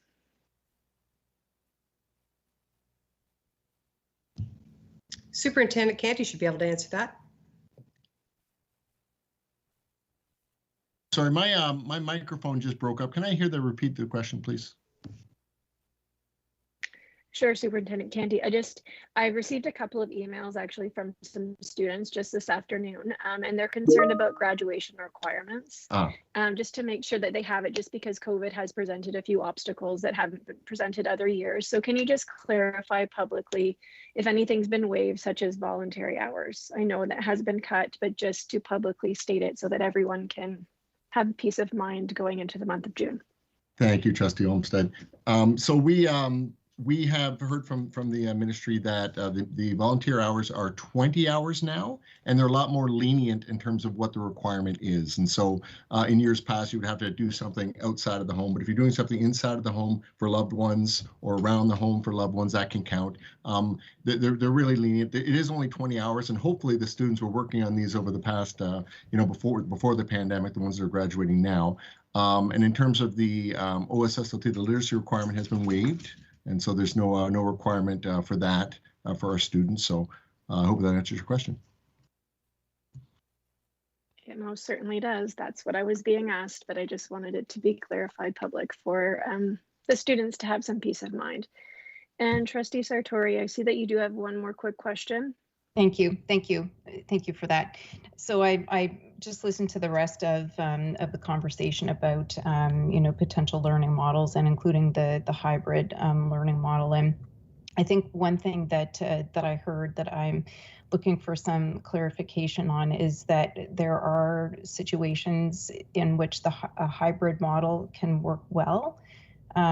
So I'm wondering if administration can clarify what those situations could be, and dare I say could possibly be. I think it's difficult for all of us to understand how that model can be, undertaken in, the best way by teachers. Seems like it would be very difficult for teachers to teach within that model. And as well as or if that was intended to mean that that can be best for some classroom situations or for some students. So if maybe, an example or some clarification around that. I think I'm probably not the only one tonight trying to imagine actually any situation, honestly, other than budgetary, where a hybrid learning model would actually be the best choice for teachers or students. So can I please have clarification on that? Sure. I'm going to ask Superintendent Hillman to speak after this, but there could be opportunity to return to the class on an easier basis when one is in a hybrid learning model. So for example, if there was an outbreak, a student could be able to continue with the same teacher and the same class. So that could be an advantage. But I know that Superintendent Hillman might have some thoughts on this because we've been talking about a number of things over the last while. Is he there to? I am, thank you. And through you, Madam Chair, I'll give an example. It could be a grade 3 class, but it's applicable in a grade 10 math class as well. In a hybrid model, all students are assigned to their home school. So in your neighborhood, there might be 20 grade 3s in the grade 3 class. You might have 18 of those grade 3s attend in person and have 2 of those students have their family decide that they're not able to return in person at this time, and they would be learning remotely. So that grade 3 classroom would be equipped with a webcam and other technologies that allow for the video and the audio. Teachers often continue to use technology even when they're in their classroom in person, so that can be shared. And over the course of the learning, students at home are viewing the classroom instruction, the camera on the board or the camera on the group as is being taught. The question was, what are potential strengths of that? If for a family to decide later in the year for their particular reasons, whether that's November or whatever, that their child is ready to return to school, they're already assigned to that class. So that child can very easily just simply continue to be in the grade 3 class of 20 and now be present in the class. They can arrive on Tuesday and they're part of the class at the same point. In other models, students virtually get assigned to virtual classrooms, which are separate teachers and separate scenarios. So as we discovered this year, returning families saying, I'd like to return to class is a problem because that's returning to a class that student wasn't assigned to, et cetera. So one of the advantages, and many boards across the province have used that, is the more seamless ability to return to class. And the other advantage, or another advantage, is that the group of students the remote learners are with are the neighborhood students. So they're the 4 or 5 neighbors on the same street. And they're the staff in school that the student and family already know. So that's some examples. And again, you could apply that to a grade 10 class where a math class is being instructed and there's a camera on the teacher and the board doing the work, and 2 students choose to be home for whatever reason in September, but are in a position to move back to that class in October. There's absolutely no challenge doing that. So it could be a helpful strategy if the goal is to get as many kids to return from remote to in-person learning. I hope those are appropriate examples. If I could, through you, Madam Chair, I think maybe Superintendent Pike might have something to add to that. I hope I'm not speaking out of turn, Superintendent Pike, but I thought you might. That's fine. Thank you very much. There's a couple examples I'd like to offer. One is what I've heard throughout the time as being the COVID lead is the lack of connection for someone when they do have COVID or family members and they have been excluded from school from the medical officer of health, is that connection with students, seeing them, talking to them, because typically the class would be in person, they would not, they would be at home. Granted, they may be ill, that they can't do any work, but sometimes they are and they can float in and out because depending on how they feel. And if I can take the medical example even further, is the transition for some of our students from going virtual, whether or not they chose the virtual school or because we're virtual and we're supposed to be in person, the transition from virtual to face can be extremely difficult, especially for our students who have social anxiety or some other medical diagnosis. And they're working with their medical practitioners in order to get back into school. So if we don't have the opportunity to have a hybrid model, that means it's either or. Either you're going to go to school and there's going to be no opportunity for a transition back, or you're going to go virtual.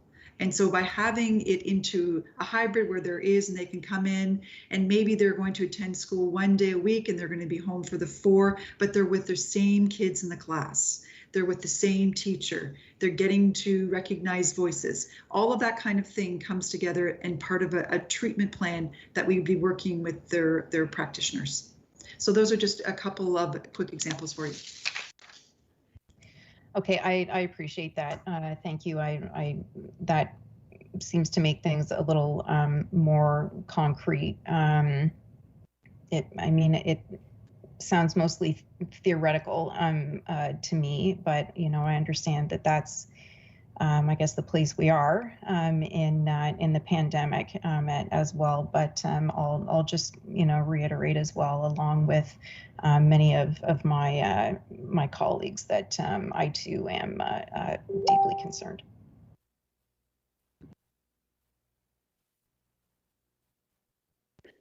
Trustee Leclerc, do you have a question?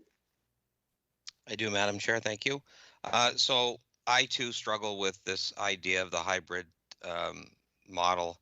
I don't understand how we can expect our staff to concentrate their efforts in the 2 different streams at the same time.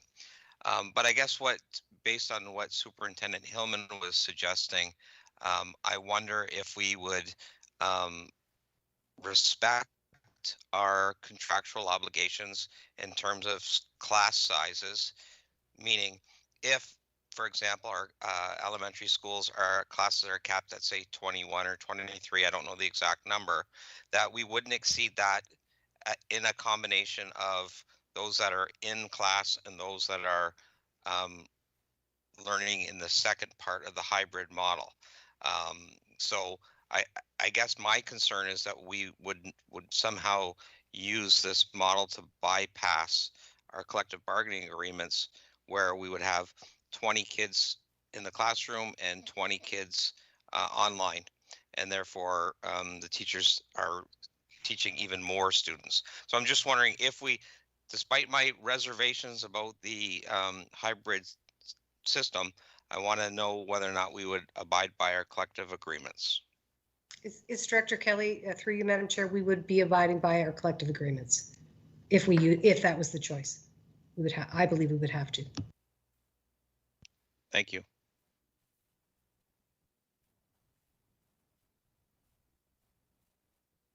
Are there any other questions, trustees, student trustees? I see none in the chat. I do want to echo my colleagues' concerns about the hybrid model. As a parent of 4 children, 3 who will be attending school next year, I do have great concerns about not only the gaps in the learning, but the hybrid model of teaching. And my question about hybrid model is, how does a teacher assess? Let's say it's a secondary school class and it's an exam. How does that teacher, or how do the students in the class write an exam so that the students in person and at home are writing the same test or exam, and to ensure that it is equitable on both fronts, and that the proper attention is being given? And I just can't fathom in my head how this is done. So how do you assess? How do you give assignments? How do you give tests if you have in person and at home, to make it so the learning and the assessment is equitable with a single teacher teaching the class?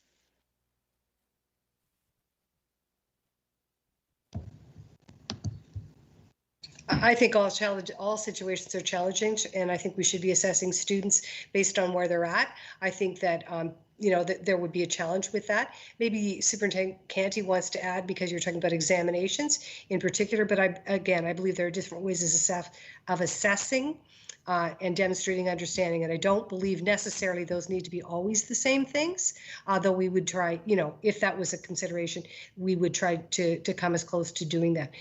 Sometimes we think assessments that are the same don't demonstrate this, that they're somehow unequal.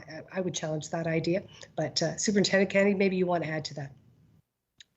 Yeah, I couldn't agree more. And I know that we've been developing assessment evaluation practices throughout this past year and a half that have strayed away from what we were accustomed to.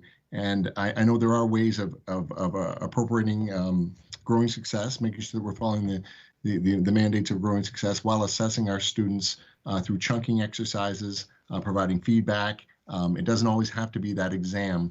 And I know between quad 2 and 3, we had to have everything, all the exams were online because we were in remote. We were forced into lockdown and remote. And so teachers had to make adjustments. And so I know that we had PD this year on assessment evaluation. I know Dr. Howitt and her team and student success and program are all planning PD on assessment evaluation in this new landscape again for next year, looking at it through not only the pedagogy of being online, but also an equity lens. So these are things we're working on.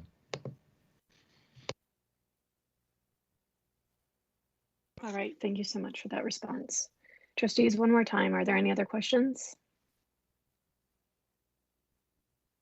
Okay, seeing and hearing none, we'll move on to notices of motion. Are there any notices of motion for the Education Standing Committee this evening?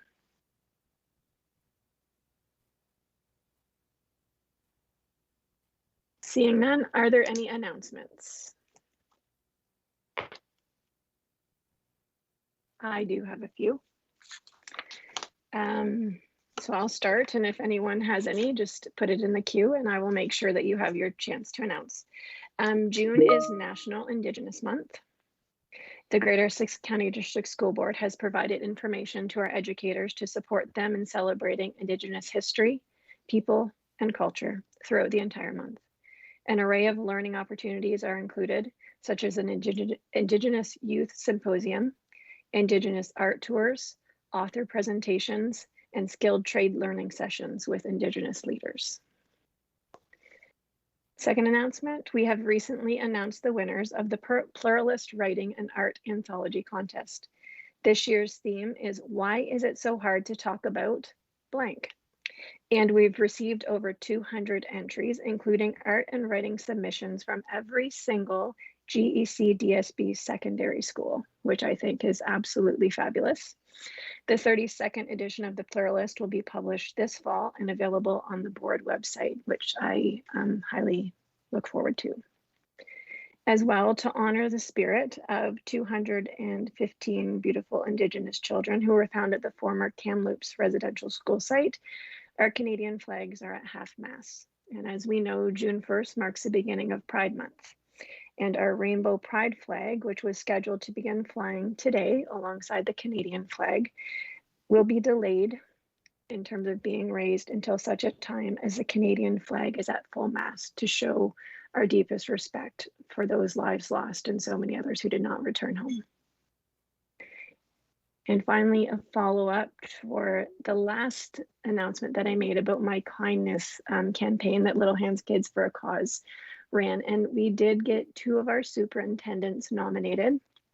So I will be sending out some special packages to 2 of our superintendents. So I just wanted to thank the anonymous nominations that we did get, and to the 2 superintendents who were nominated. That would be Dr. Howitt and Superintendent Wilcox. You will be receiving a package very shortly from my organization. So congratulations and thank you for being so incredibly kind.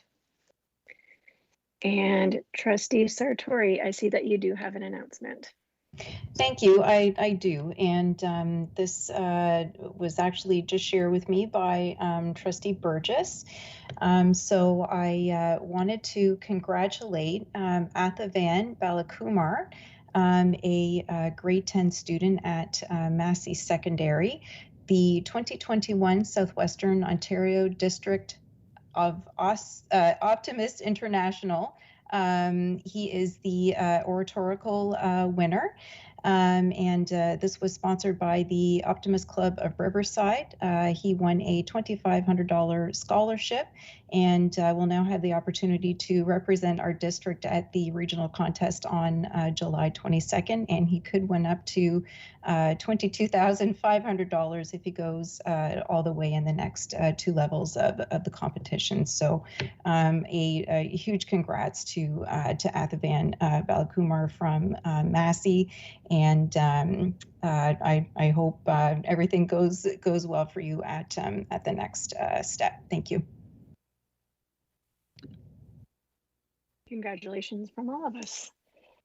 Just before we adjourn, I do want to remind trustees that there was the distribution of the GECDSB 2021 Summer Learning Camp information that was emailed to us with this agenda package, as well as the infographic regarding the social work support program. So please take a look at that. And I believe a report will be coming in our September meeting about our summer learning program. So that was just provided as information for all of us. So it's time to adjourn. Do I have someone to convene into operations and finance? Do we need a mover for that? I don't think no. Trustee Zipker, it's on to you. Thank you, Trustee Olmsted.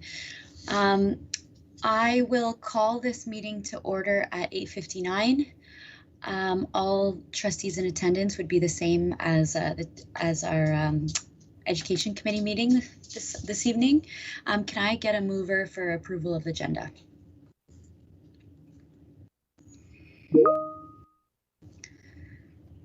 Okay, I think I see Trustee Chin moving and then Trustee Higginson seconding. Any discussion? Okay, any opposed? Seeing none, I will go to declaration of conflict of interest. Any declaration this evening? Okay, seeing none, I will go to approval of minutes. Can I get a mover for the minutes of May 4th? Okay, I see Trustee Hatfield and seconded by Trustee Cook. Any discussion? Trustee Burgess, I see you have discussion. Go ahead. Yes, thank you, Madam Chair. And my apologies. I know we were playing telephone tag over the weekend. I did want to just bring a couple of, they're really typos, but I did want the minutes to reflect what we tried to do. So if I could bring your attention to page 3 of the minutes, under F, there is a reference to the township may consider lowering. It's a town, not a township. I just would like that reflected. We only have one township, and that's Pelee Island in our district. So I just want to make sure that we're referring to the town of Kingsville. And then under G1 presentations, I'm not sure what this is. I think it's Learning Commons, but I'm not sure. The first line of the 4th paragraph, it was questioned why the issue of no air conditioning at Massey Second School except in the library and common. And I think is that Learning Commons? Does that make sense that it's Learning Commons? Yeah, I would. The sentence doesn't make sense without some sort of correction. Sure, go ahead, Superintendent Armstrong. Well, I'm not positive either, through you, Madam Chair. I'm wondering if it's common areas. Could be. That maybe was what was discussed. Okay, and to be fair, I didn't go back to the recording and, to the live stream to see. It's just, there's something missing there now, so I wonder if we could correct that. Okay. Trustee Cook's name has an E at the end, and slight typo on page 4, tradespeople. And that would be the only question. They're small, but I just wanted to make sure that it was reflective of those corrections. And I support the minutes with those corrections. Okay, thank you. Is there any further discussion? Okay, seeing none, is there any opposition to the approval of the minutes, I guess, as amended with those corrections? Okay, seeing no opposition, that carries, and we will go to business arising from the minutes. Is there any business arising from the minutes from trustees?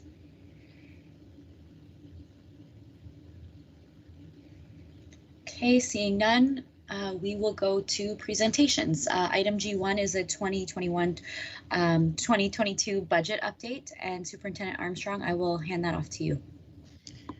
Thank you very much. I'd like to welcome Mr. Sean Mayhew, who is our Manager of Finance, with us this evening.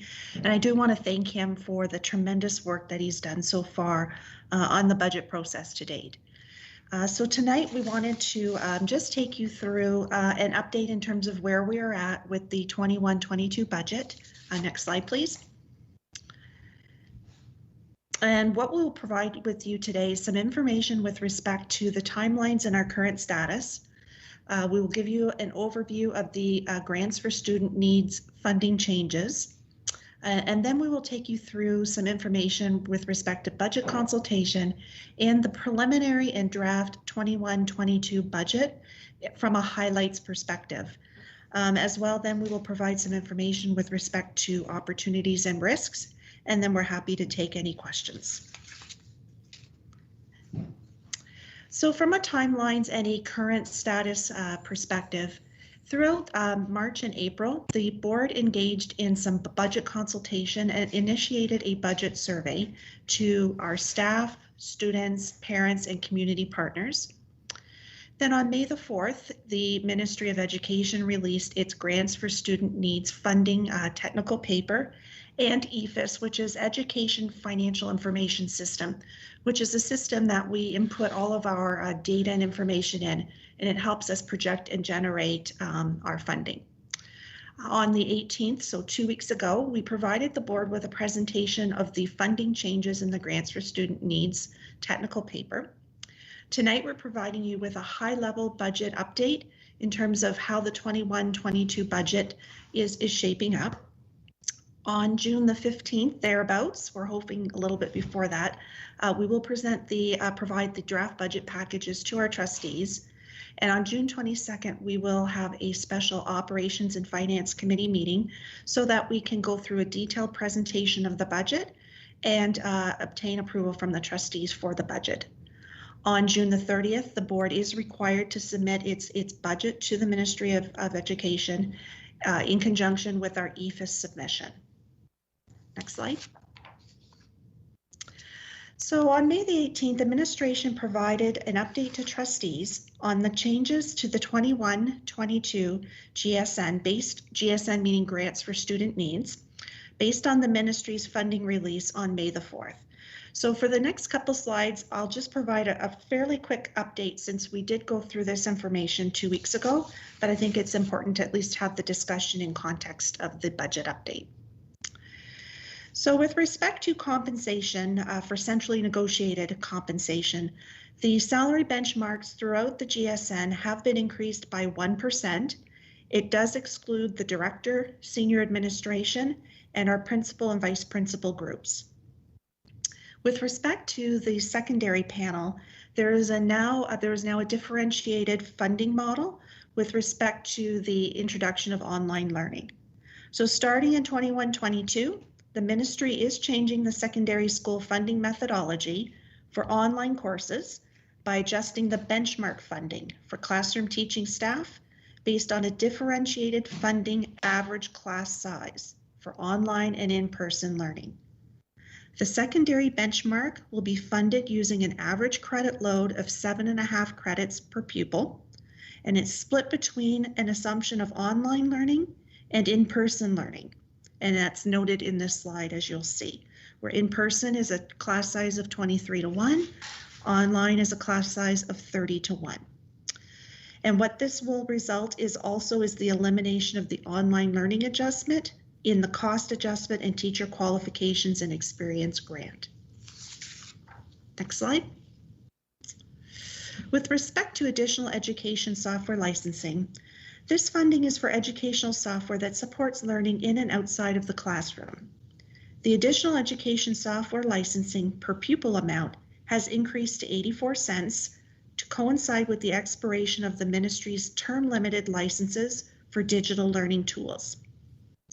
Regarding student technology, as part of the realignment of supports for COVID-19, the ministry will be integrating $14 million to support technology-related costs in both the Pupil Foundation Grant and the Geographic Circumstances Grant. This continued funding will help to replace devices that may be outdated and support procurement of additional student devices. The GSN also includes a new student technological devices component within the GSN of $7.11 per pupil to further support technology-related costs. And as you'll note from the slide, the school board minimum for this portion of the GSN would be $50,000. Next slide. In the languages grant, there is a time-limited recent immigration supplement that's been introduced in the GSN to address the financial impact of the decline in recent immigration enrollment as a result of the COVID-19 pandemic. Boards will generate a minimum funding based on the total weighted enrollment over a 4-year period. Additionally, with respect to the Indigenous Education Grant, the Indigenous Languages and First Nations, Métis, and Inuit Studies allocation will now be enveloped. Any surplus funding must be reported through the board action plan. There's a new supporting students' mental health allocation that's included in the Mental Health and Wellbeing Grant to foster continued learning and well-being of students as a result of COVID-19. This funding may be used to employ mental health professionals to directly support students, provide professional learning and training for educators and system leaders, collaborate with community mental health providers and student engagement opportunities, and for the collection, analysis, and reporting of student mental health related data. The per board allocation is $100,858, and there's also a per pupil amount of $1.34 per pupil. In the school board administration and governance grant, in 21-22, there's a reflection there, it's been revised, to better reflect the Trustees Association's cost structures. Funding will be based on the maximum annual revenue of respective trustee associations, with further adjustments planned in the GSN for 2022-23. The school operations allocation has been updated for a 2% increase to the benchmark to assist with managing increases in commodity prices. And then, as we talked about 2 weeks ago on this slide, there's a number of transfers to and from different funding envelopes. And this one, there's a lot more transfers actually this year with respect to supplemental funding that is actually transferring into the GSN for 21-22.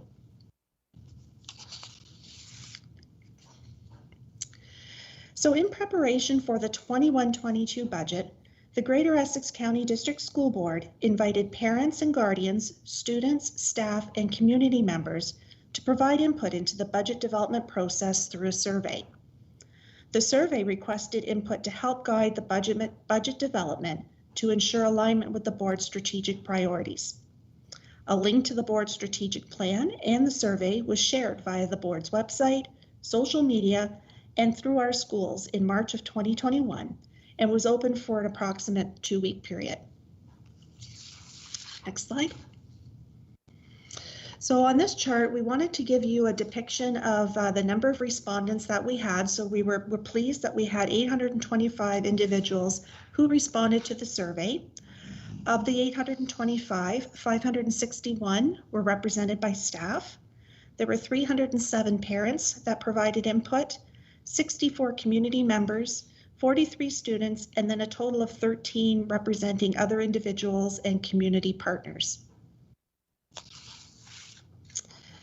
The survey basically asked one question. And what we wanted to know was, we had indicated that the board allocates financial and staff resources to support a focus on student learning, student achievement, student engagement, and well-being of students and staff. And respondents were asked to rank their top 5 priorities from a list that was provided. It was very intentional in terms of asking only one question, because we know that our funding in a lot of instances is enveloped, and there's limited flexibility in terms of how we can utilize the funding. So as I had indicated, we just asked the one question. And this slide represents the list that we invited our parents and guardians and students, the respondents, to rank. And again, we asked for the top 5. We also did include a category that was other, and we allowed some text in there for individuals to specify what that might be. Next slide, please. In terms of the actual survey results, this slide identifies the top 5 priorities that were identified through the survey. Mental health and well-being of students was consistently ranked number 1 amongst all the different groups of individuals who responded to the survey. The other item that was ranked consistently as number 2 was the write-in of other, where the respondents articulated clean schools and ventilation as the second highest priority. After that, the following 3 priorities were in a variety of different orders amongst the respondents, but were consistently listed in the top 5. And that included the mental health and well-being of staff, funding to support our arts programs, and funding to support reading and writing skills. Next slide. So at this point, I'm going to, after I go through the assumptions on the budget, I'm going to ask Mr. Mayhew to take you through some of the detailed information with respect to the budget highlights of the draft 21-22 budget. I do want to reiterate, this is very preliminary. Even as of this afternoon, we were still having conversations and discussions and making subsequent adjustments to what we're showing you today. So it's important that we kind of keep that in mind as we're looking through and assessing the information and discussing it, and that we do expect that there could be further refinements and adjustments throughout our internal review process that's going to occur over the next week. I'll remind trustees that we will be providing to you a detailed budget binder, and that will be provided for you at least a week prior to our budget discussion on June 22nd. And as part of that, we will provide a very detailed presentation that we will take you through the whole budget, and we will reflect at that time the important initiatives that the board is focusing on in the final budget document, and that includes our work over anti-Black racism, equity, and student mental health and well-being. Next slide. So just to kind of put some context around how we worked on developing the preliminary budget, we had to make some basic assumptions. And those assumptions include that we will still be required to have enhanced health and safety protocols throughout the 21-22 school year, that staff and students will be required to wear some form of personal protective equipment while attending in-person learning. We believe that the GECDSB will not be a designated board, so all our classes will run in a format that's based on a regular school day.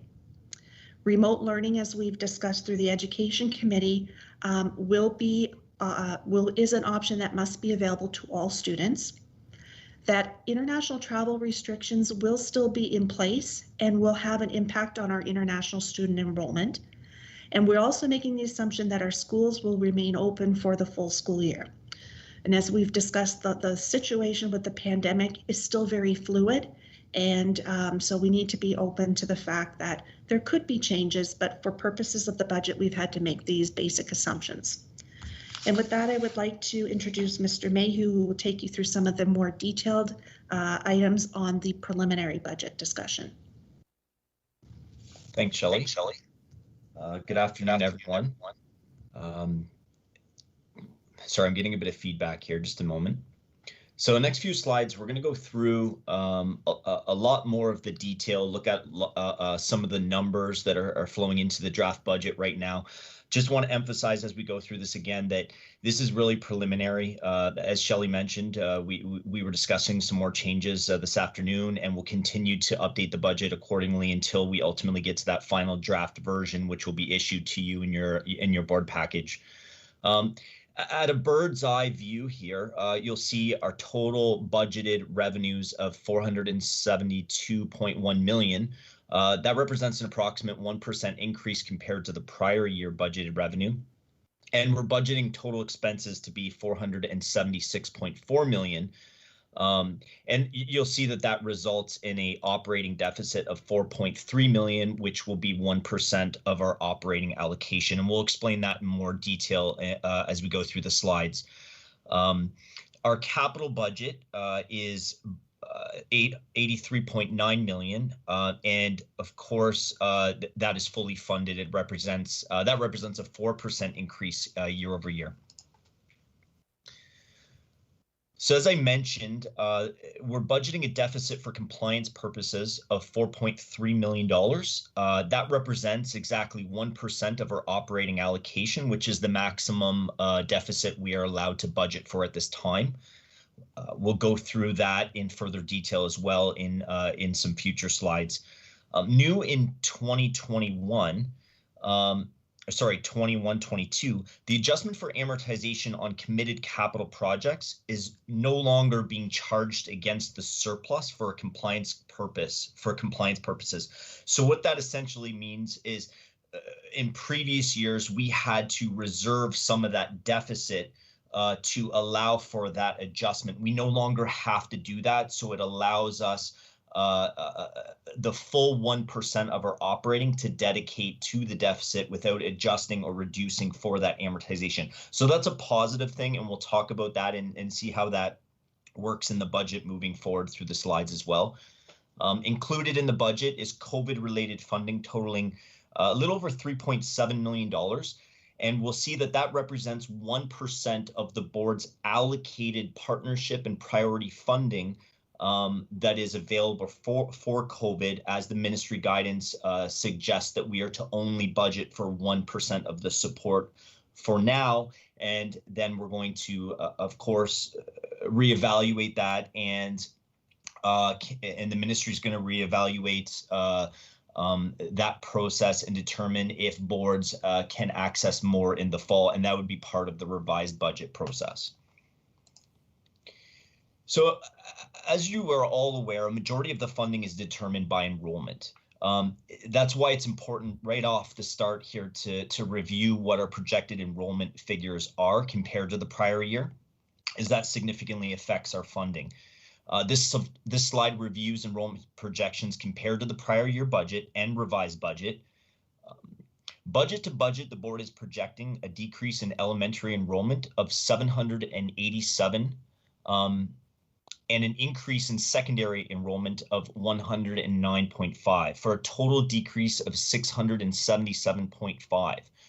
A portion of that decrease, 52, relates to international students.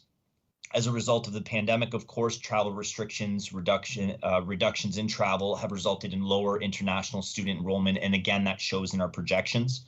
We're hoping that will increase, but we'll have to revise accordingly based on our enrollment in September. Accounting for some of this decrease are issues such as delayed kindergarten registrations, families deciding to homeschool, and as discussed, decreases in international students. Last year, enrollment projections were also completed much later in the year as the budget process was delayed. So, and as you imagine, the closer you are to the actual school year beginning, the more accurate your picture becomes and the more likely you are to include late registrations, for instance. So it's our hope that we'll hopefully pick up some students from now up until September, and that will be reflected in our revised estimates if that's the case. But as you can see here, comparing the budget projections to the revised budget, which is more indicative of our actual numbers right now, we're only down 443. So again, that presents a bit of opportunity that we'll see perhaps this projected enrollment grow heading into the 21-22 school year. And again, that would be reflected in any revised numbers in the fall. Another significant aspect of the budgeting process is, of course, staffing. As we've communicated to all of you in the past, salaries and benefits represent approximately 80% of the board's operating budget. So I think it's important to recognize the change in full-time equivalent positions year over year to understand the impact on the budget. Again, senior leadership is still fine-tuning these projections, and we do expect some few minor changes that will be reflected in your final budget packages. But what we'll go over right now, what our picture looks like. There's a decrease in elementary teachers, secondary teachers, the 51 there. That fluctuates with enrollment and class size. We just reviewed enrollment, and we saw that enrollment is down significantly. And therefore, there's a corresponding decrease in the FTE for elementary teachers. A slight decrease in secondary teachers. Enrollments stayed similar. There were some benchmark changes for the increased class size in online learning, and that's reflective of that. The board is also, senior leadership acknowledges the importance of issues like anti-Black racism and has allotted 3 graduation coaches on top of the existing position in the budget to support these important initiatives. And you'll see an increase of 3 there. The board also is committed to the Indigenous program development enhancement and is continuing 2 full-time equivalent positions known as Indigenous academic instructors that were recently staffed in the beginning of the year, but weren't included in the prior year budget. So you'll see an increase there. But again, that's indicating those positions will continue. The board continues to invest in the area of special education to meet student needs. 18 positions are added. You'll see that 7 are directly funded by Jordan's principal. That's federal funding we receive to offset the cost. And while enrollment is projected to decline, what we're seeing is that student needs are increasing. So it's kind of working opposite to the funding model right now, which always poses a problem when we look at our special education budget. You'll see that the re-engagement attendance counselors that we have currently staffed, we're budgeting for those positions to continue. In light of the changes in the learning model, the board recognized the importance to review attendance and engage with students and parents to ensure continued student education and success. Early childhood educators are decreasing 17 based on enrollment. And there's an increase of 2 maintenance and repair technicians, and that's just an update to the budget. It was funded positions, but we hadn't had them in there in the prior year budget. There are 6 ITS positions you'll note in the showing increases. 4 of those are 1-year contract extensions. And this is primarily to address technology-related student and staff needs. As you all know, we've deployed a lot of technology, and there is a need to support that system moving forward. There's a decrease of 4.5 FTE elementary vice principals as a result of the decrease in enrollment. The secondary secretary's adjustment is just a budget adjustment. It's a correction. It's not a decrease of an actual person. It's just to update the budget to be accurate. We were double counting a position, and we've since corrected that. The communications officer was staffed earlier in the year. It wasn't in the prior year budget, so you'll see an increase for that. The board planner position was not filled, and instead that work was contracted out to a third party. So we've taken back that FTE, and we have now set up a budget for that contract work. We've added a couple contract construction administrators and facilities, and that's to obviously address the significant increase in construction occurring in the system with all the new funding that we're getting, and we'll review that capital budget in more detail later on. We've had a slight increase in custodians due to space and portable needs at Essex Public and Legacy Oak Trail. and there's a decrease in the skilled trades due to attrition. So here's a better look at what how the in-year operating surplus comes together. When I look at the revenues and expenses, you'll see that the in-year operating deficit is budgeted for a little over $4.2 million. You'll notice that the in-year capital surplus, which used to be charged against that for compliance, is an in and out now, so that the full 1% represents the $4.2 million, which is the operating amount, as opposed to last year where we had to reserve a portion of that 1% to address the in-year capital surplus amortization. Don't be frightened by this slide. There's a lot of detail here, but I'll hopefully try and make sense of it. And this is just again a very high level walk from prior year budgeted revenue for compliance to the 21-22 budget for compliance purposes. Again, you'll notice that enrollment drives a lot of this funding. And while we expect some changes to still happen as we work through the budget, a lot of this funding is more determined, more concrete now because we have those enrollments in the system. You'll see that the enrollment decrease is causing a decrease in funding for the pupil foundation allocation, and that represents a significant portion there of $3.7 million. Of course, benchmark increases throughout the GSN formula, as Superintendent Armstrong mentioned. The benchmarks are increasing 1% to offset the costs of increased wages per collective agreements.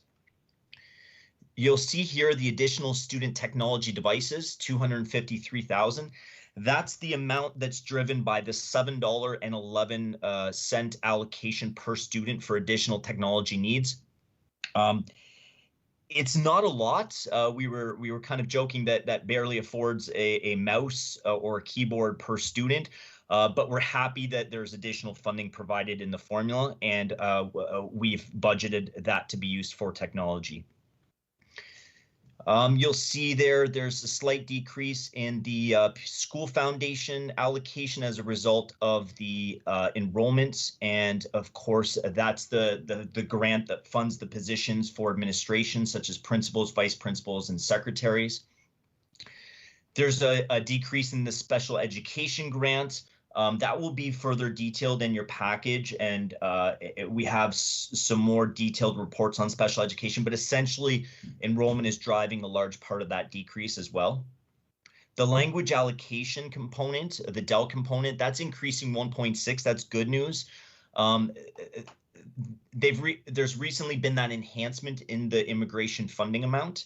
And DEL is the diversity in English language learners component, just so everyone understands that. And that grant is based on when students enter the system that have English language needs over, we get that funding for a 4-year period.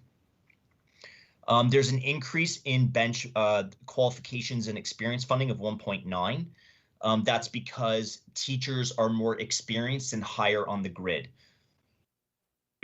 School operations grant has decreased slightly as a result of a decrease in enrollment. The log grant has increased, and this is just because they've moved the specialist high skills major funding from a PPF into the GSN. So that's directly offset by the existing specialist high skills major program costs. Declining enrollment adjustment. I want to highlight this one because this is a grant that we get because enrollment is decreasing.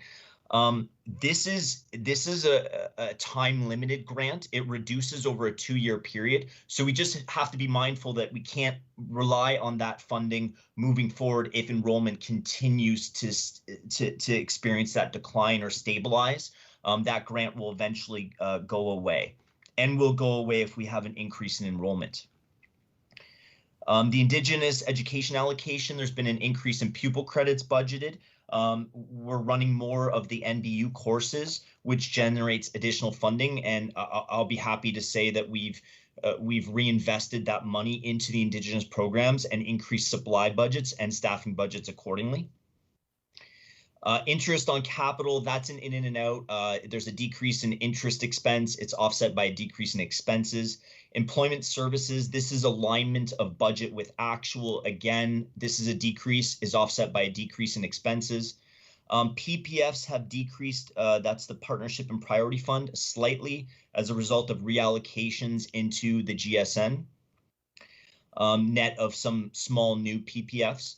The COVID PPFs has gone up a bit. If you recall, last year we only budgeted $1.9 million based on the funding that was announced at the time. This year we're budgeting $3.8 million, so there's a slight increase there. Some other revenue, the international student fees as a result of a decrease in international students is projected to decrease. We have an increase in Jordan's principal funding to offset the increased EAs we discussed. And amortization, of course, is offset by an increase in amortization on the expense side. Let's talk about expenses now. These are all the changes moving from budgeted expenses for compliance purposes last year budget to this year. As we talked about, staffing makes up a majority of that change, $4.3 million decrease as a result of the staffing changes, the decrease in positions. However, those positions are subject, all the existing positions are subject to the grid and grid placement increases. That represents $3.9 million. Benefits are going up. They continue to go up based on the new revised Employee Health Life Trust remittances, the increases in those rates, the increases in CPP and EI, that represents $2.2 million. We've budgeted an extra $540,000 rather for occasional teachers, recognizing that our budget hasn't been sufficient and we continue to see occasional costs rise, and the amount that occasional teachers are also increasing. So we needed to align that budget with more actual expenses. We've set aside a contingency for the director for emerging issues of $2 million. I mean, this really recognizes that there's issues such as anti-Black racism, equity, inclusion, additional COVID resources that may be necessary, staffing needs, virtual needs, technology, etc. So that's probably, hopefully sufficient to address that, but it's a good amount to be allocated to those important areas.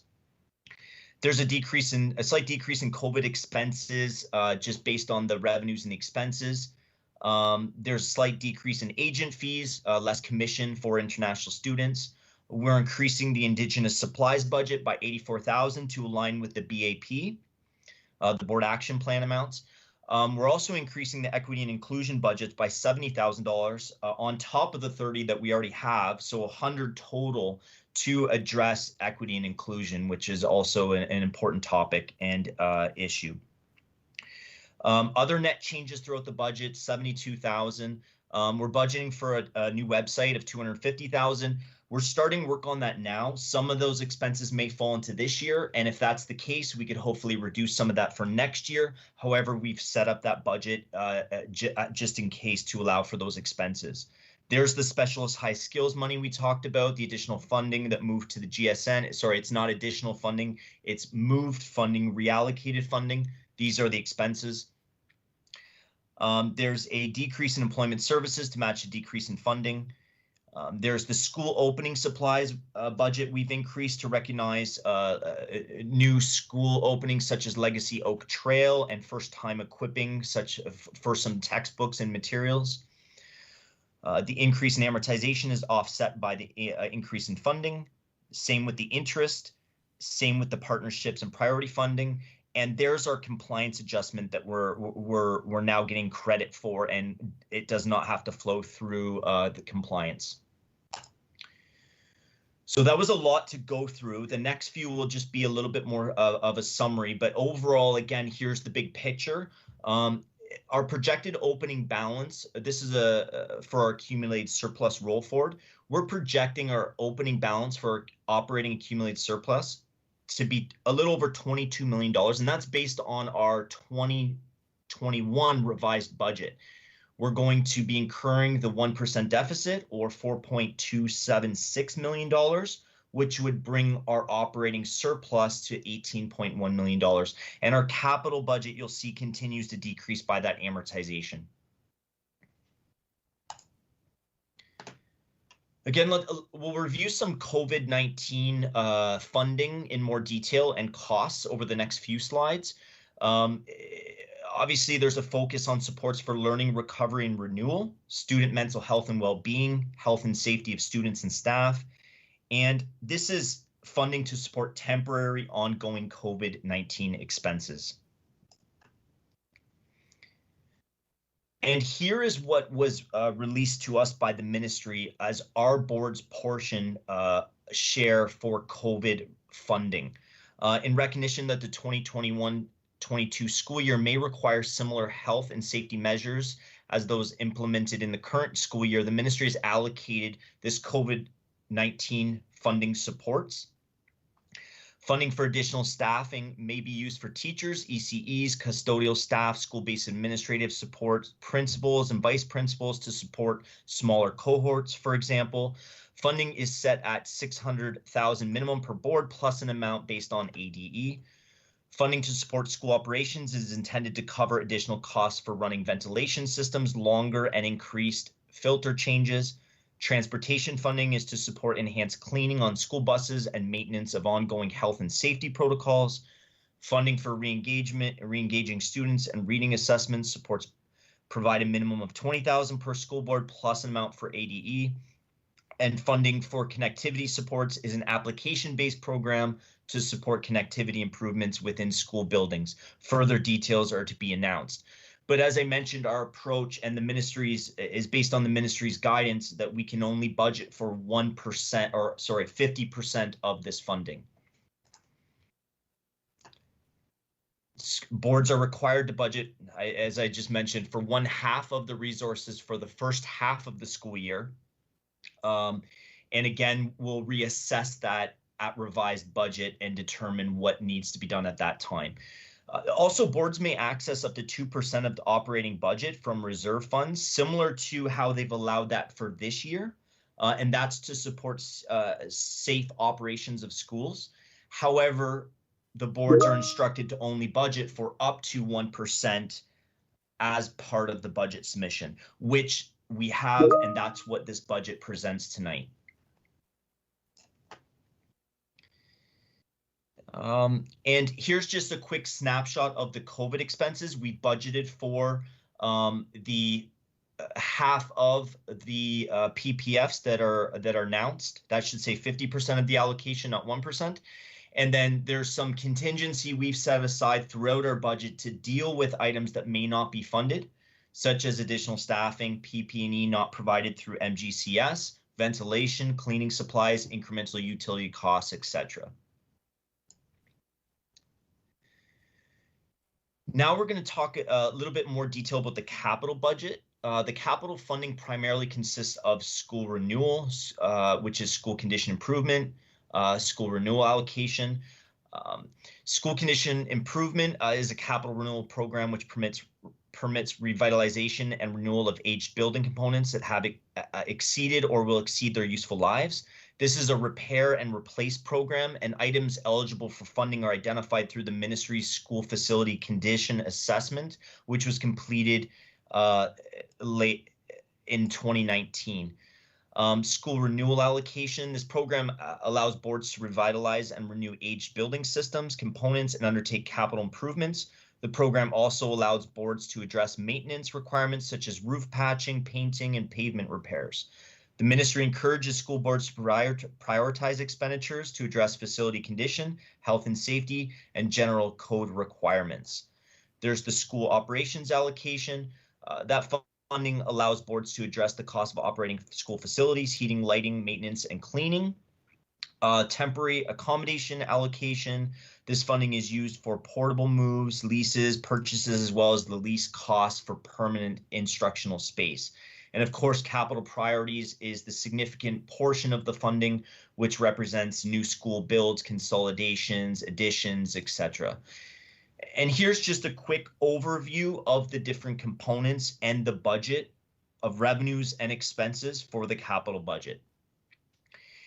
And I think one positive to draw out of here is that the same level of funding is maintained in those areas of renewal, in those areas of school condition improvement, which is a positive thing. As we all know, we have aging infrastructure needs that we need to address, and this was a new program kicked off a few years back by the ministry, and they've maintained that level of funding.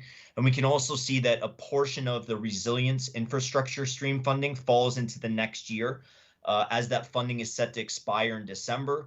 There's hopefully extensions permitted. We're not sure yet, but that's the portion of funding that's budgeted to fall between September and December. I think at this point, I'm going to turn it back to Superintendent Armstrong. Thank you very much. I just wanted to take an opportunity just to review the risks and, well, it's primarily the risks with respect to the budget development for 21-22. Clearly, COVID-19 is a budget risk. The state of the pandemic, vaccination rates, and the ministry's direction regarding health and safety measures will have an impact on our budget, and it may differ from the underlying assumptions that have been used for the development of the budget. So, you know, any changes with respect to that, we would reflect that in our revised estimates. Enrollment clearly is another risk to our budget. As Mr. Mayhew mentioned, last year we submitted the budget to the ministry on August 30th. And so certainly that provides, August 16th. So that provided a much more closer opportunity to refine our enrollment projections based on activity that occurred over the summer, as opposed to what we're able to do at this time. But clearly enrollment does have an impact on our budget figures, as we've seen through the revenue projections this evening. And of course, clearly the issues with respect to travel restrictions for our international students has an impact as well. Supply and replacement costs with staff absenteeism, that is a recurring risk to the budget as we see more complex issues arise with respect to staff mental health and well-being, as well as to staff illnesses. Utilities is also an ongoing risk to our budget as we run our ventilation systems longer. With the global adjustment, we're finding our costs are rising. Community use of schools and rentals. Sorry, I've just skipped supply chain and commodity prices.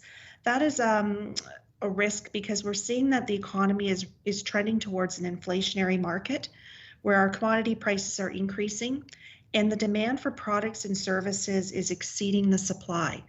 So clearly that has had a negative impact on pricing and does pose a risk as well to our budget. Community use of schools and rentals. At this time, the board has paused the use of community use of schools because of the COVID pandemic and the health and safety measures. And we're evaluating what we will be able to offer in 21-22 with respect to the use of our school spaces. Special education, Mr. Mayhew specifically mentioned, this is an area that is typically underfunded. We've seen the decrease in the revenues that are being provided just solely because of enrollment declines, but the needs of our students tend to be increasing and are greater, and so that does pose budget challenges. So what we've been doing is we've been reallocating where we can from non-enveloped areas to support the requirements of special education, but it definitely does pose some challenges. And then lastly, with respect to WSIB costs, the board is a Schedule II employer under the WSIB Act, and we assume responsibility for the payment of all claims for our injured workers under the Act. So the board does not fund these obligations in advance of the payments, but as costs continue to rise and the complexity of the work-related injuries rises, there is a risk that the claims and the costs are actually greater than what is budgeted for. And at this point, Mr. Mayhew and I would be happy to answer any questions on the preliminary information we provided with you today.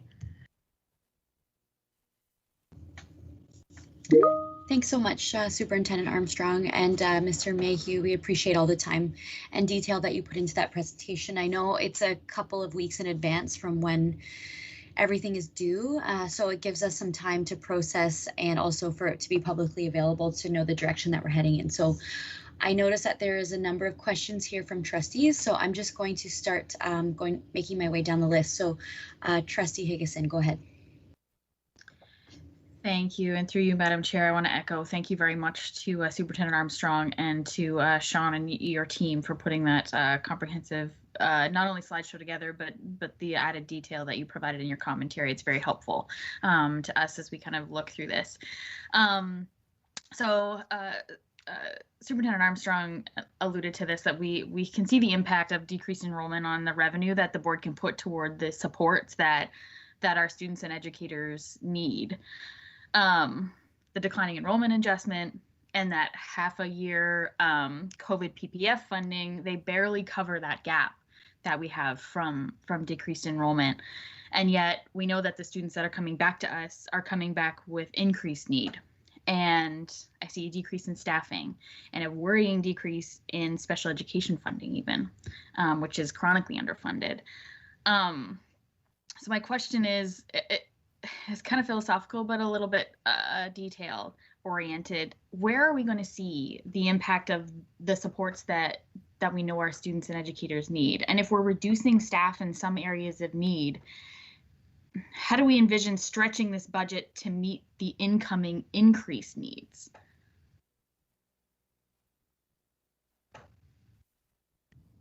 Oh, that's a good question.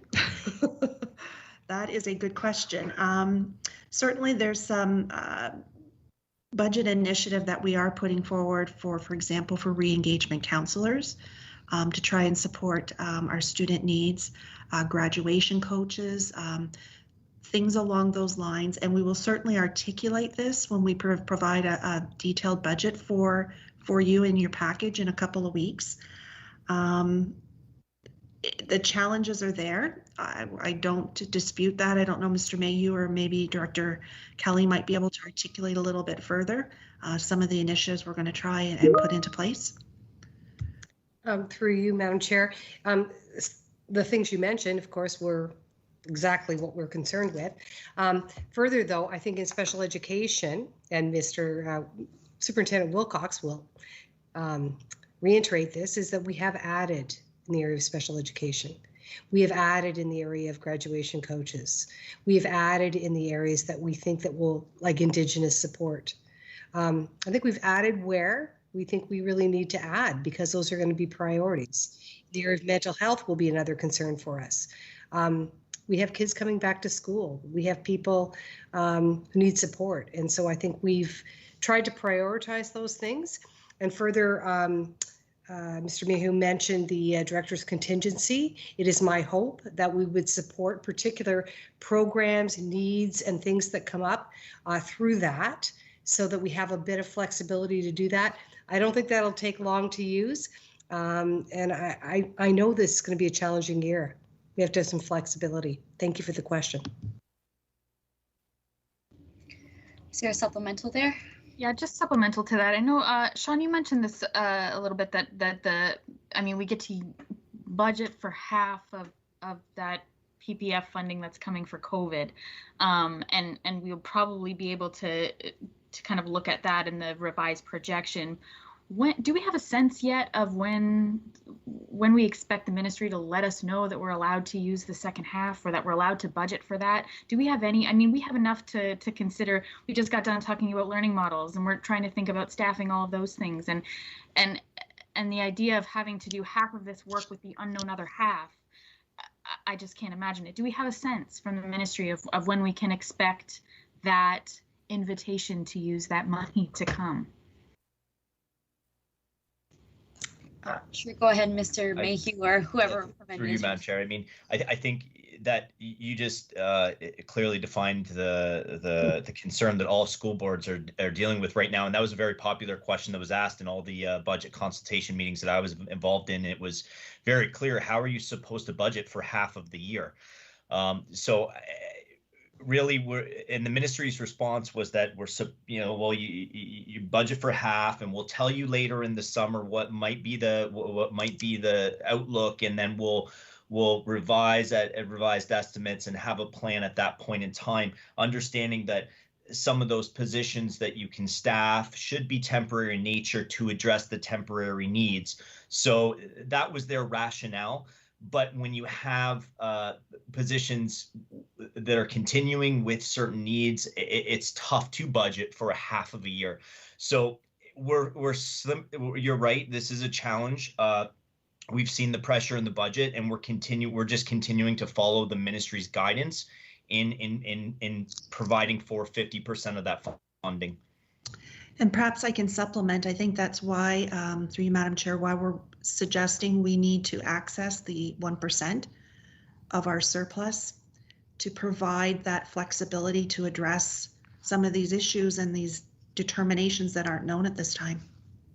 Okay, thank you. And I wrap it up and say that what a gift that they're allowing us to continue to dip in our reserves. I'm grateful that we have them. Thank you very much. But man, it makes me mad. Thank you. I just want to note for trustees that we are actually at timed items on our normal agenda. So unless there is any opposition, I'll just continue on this agenda for right now, as there is a number of trustees who have questions. So any opposition? Okay, seeing none, I will go to Trustee Hatfield. Thank you, ma'am. Just for clarification, I don't see timed items listed on our agenda. Like, does it specify? It's on the normal board meeting agenda, so it would require us to go back to that agenda. It's not this one, yeah. Okay, thanks for that. So my question will be short. I was quite taken aback by the projected decrease in enrollment at elementary of 787. That's huge. I don't recall in recent memory starting out with that kind of an assumption. And I'd like to know from administration if there's some explanation to that. Have we done any outreach to find out why so many of our families may be considering not coming back to our board? And I also, I don't know if this is part of the problem, but I think I heard some months ago that there are many students kind of that have gone missing during all this COVID time, where they're not logging in virtually, or they're, not in a classroom. They might be enrolled, but nobody has seen them. And that number could be as many as 1,000. So there's definitely something going on here. And I think it's serious. This is a huge number. And so I wonder if I can get any better insight into this. Sure, Director Kelly, go ahead. Yeah, through you, Madam Chair, of course, this is a huge concern. It's a bit alarming. I probably looked at the number 3 times and asked, really, is that the number? This is a phenomenon across the province. I don't think it's specific to our board. It is concerning because some kids have really disengaged, and some parents have said, that's enough, and or decided to homeschool. So of course we will be campaigning to get our students back, have a very serious re-engagement plan. It's a very tough time for families, very tough time for our students. We do believe that we can work to get students back, but I think you're raising a very big concern in terms of budgetary concerns, but in terms of our students. And we have to have a concerted plan to be able to re-engage these students and get them back in our buildings, because we want them to be safe, we want them to have the things they need, and we know they need to be learning. Mm-hmm. Good luck with that, because this is a big one. This is a big one. I agree, Trustee Hatfield. Yep, thank you. Thank you. I'm just going to go now to Trustee Sartori. Thank you. So I'm thinking about our commitment to engaging communities in our strategic plan, and I'm very interested in the budget consultation process. And I see that we invite the public to present at ops and finance meetings leading up to the budget, and we asked for feedback on a survey that stakeholders used to rank the areas that they felt were the most important. 825 respondents. Looks, fairly impressive during COVID. I'm not sure what the comparison is, but I was interested in the breakdown as well. And so 57% were staff, 31% parents, and about 4% students. So I'm curious whether there are or were any differences in the priorities identified by the various groups. And how those different priority areas are or were taken into consideration in the rankings that we saw tonight. Through you, Madam Chair, I'll start to answer that question. I don't know if Mr. Mayhew can pull up the detail because it's quite a big spreadsheet. Consistently, across all those groups, mental health and well-being was absolutely #1 across every single group. So there was no doubt about that being the most important priority from those that responded to the survey. The ventilation and clean schools was consistently #2, again, across all of those groups. So that was very clear. That came across. I'm not sure if Mr. Mayhew has the details because the remaining 3 related to mental health, funding for the arts, and for reading and writing skills ranked between 3, 4, and 5 consistently again amongst those 3 groups. I don't have the details specifically, but we'd be happy to provide that information.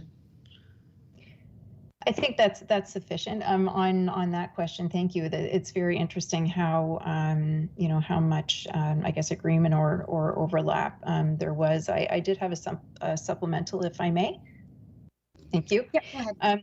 So I'm wondering if this consultation process is consistent with what other school boards do. On a kind of related note, I looked at our budget policies, and we do have a policy and reg that I saw that's specific to budget control. They don't say anything about the consultation process, and so I'm wondering whether the full process is captured somewhere else, if it's accessible to the public. And the reason that I ask, or one of the reasons, was that you had mentioned that obviously we have limited flexibility as to how we can use really the majority of our funding and in what areas. And I'm not sure that that there is a great deal of understanding of that in the public, possibly across the board. So maybe a couple of questions buried in there. So the first one was wondering if this consultation process is consistent across other boards, and if our full public budget consultation process is captured somewhere. Through you, Madam Chair, I'll start that the answer to that question. The budget control policy and regulation is at a point where it needs to be reviewed. It's through its 5-year cycle. So that is on our list that we will be bringing forward to trustees in the fall. So I would agree with your comment that I think there's some validity about outlining and documenting what that consultation process should look like. We acknowledge that looks like it's a gap and that we should address that. So that's no issues with respect to that. In terms of what other boards do, we hadn't done a survey since my time here with the board. I'm not sure, maybe in prior years if we had done one. So when we broached the subject and investigated whether we should do a survey, we did investigate how other school boards were surveying, just at a more higher level to see how detailed some of the surveys were. And it was a mixture of what boards were doing. It wasn't consistent in terms of the types of questions being asked. Some were very detail oriented. Some were like one question that we asked. So there is a little bit of difference in terms of what boards are doing from that perspective. Okay. Okay. Thank you. Madam Chair, I do at the right time have a notice of motion tonight on the budget consultation process. Thank you. Thank you. I'm going to go to Trustee Burgess. Thank you, Madam Chair.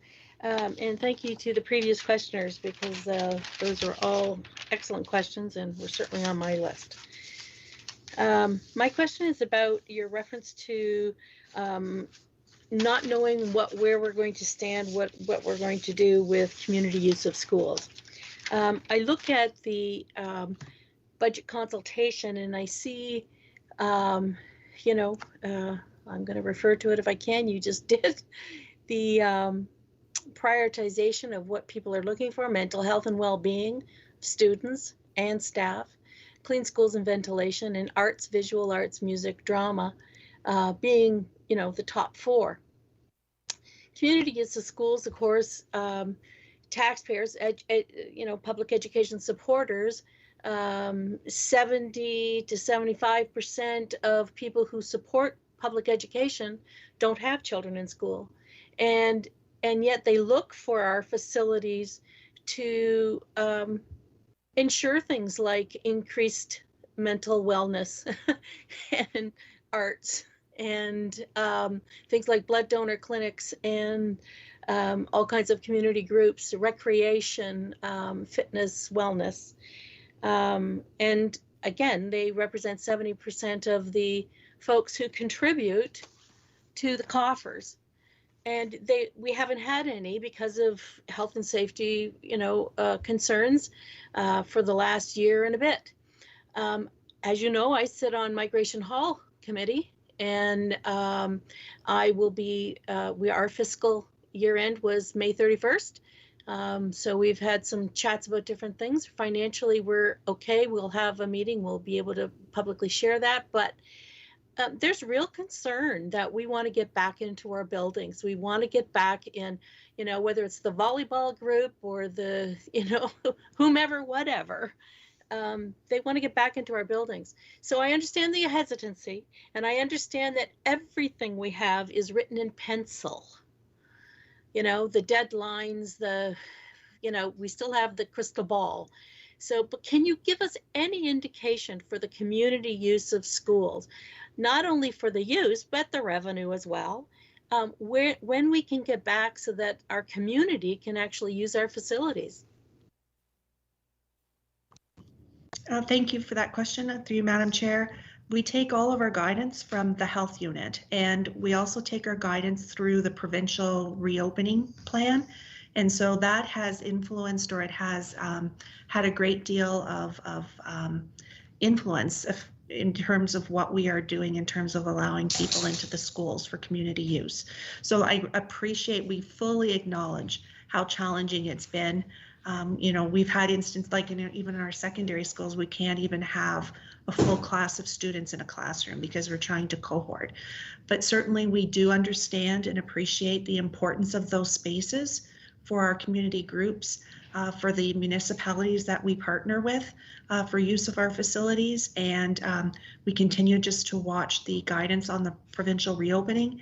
And as soon as we can open up those spaces to students and to our students and community groups, we certainly will. And we've seen even instances where we can't even have sports programs running and clubs running for our students after school, again, because of the whole mixing of cohorting. But we certainly do appreciate that, and we will do our very best to make it available to the community as soon as we can. Thank you for that. Is there a supplemental there, Trustee Burgess? I have a separate second question if it's allowed. It's not a supplemental. Okay, I'm not seeing any other first questions, so I will go to your second question, and if somebody has another one, they can go after. I have a question, Madam Chair. Oh, okay. Then I will go to Trustee Halberstadt first, then Trustee Burgess, then go to your second question. Okay, I did have a question related to activities like sporting and extracurricular activities. I noticed through the media that Little League Baseball has started up, soccer, like club soccer, a number of track and field, which is coming into the high note season. And so I'm just wondering if these other private organizations can provide sports now, extracurricular activities. Why are we not allowed to do that? I will direct that to administration, but just want to make note that this I don't think is directly related to the budget. So if Superintendent Armstrong, if you do have a quick response, that'd be okay. Sure. Again, we've communicated all along to our community groups that we were pausing rentals of our facilities, that includes indoor and outdoor, through to the end of the school year, which being June. We continue to monitor what the provincial government is permitting in terms of opening these spaces. And my understanding is that some of our track groups or baseball groups can start exercising or engaging in practices in smaller groups. And certainly we will work with those groups over the summer months in July and August to see if we can make some of those outdoor spaces available. Thank you. And are there any other first questions from trustees? No? Okay, I will go to Trustee Burgess. Go ahead. Thank you, Madam Chair.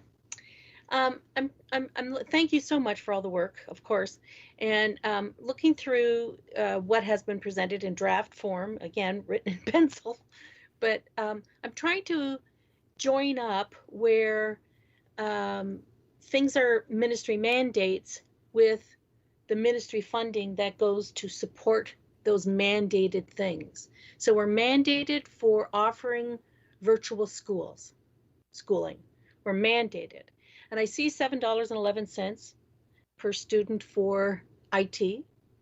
I'm trying to extrapolate to somewhere else to see where the mandate to offer the learning, the teaching and learning, is supported with the funding. And I'm going to ask you, because part of our role is political advocacy. So we have to know which things are specifically underfunded when they're ministry mandates. They're not something we choose as a board to support because of our internal policies or what we have prioritized. They are ministry mandates.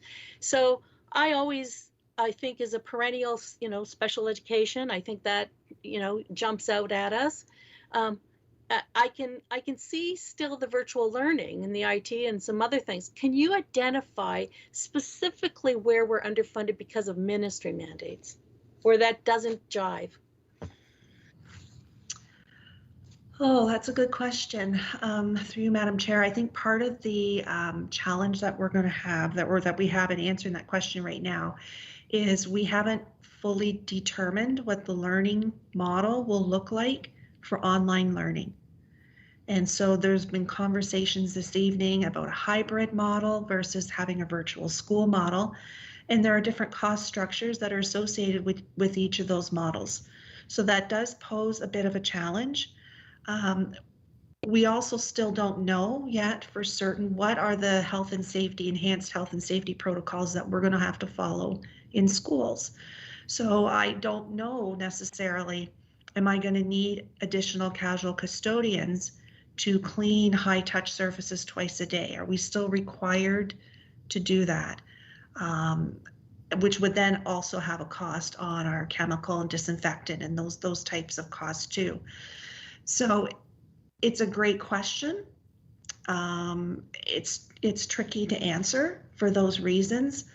Certainly when we put together the budget document for you, we'll try to be a little bit more clear in some of those items. I don't know, Mr. Mayhew or maybe Director Kelly, if you have anything further you might want to add, but it's kind of tricky to answer for those reasons.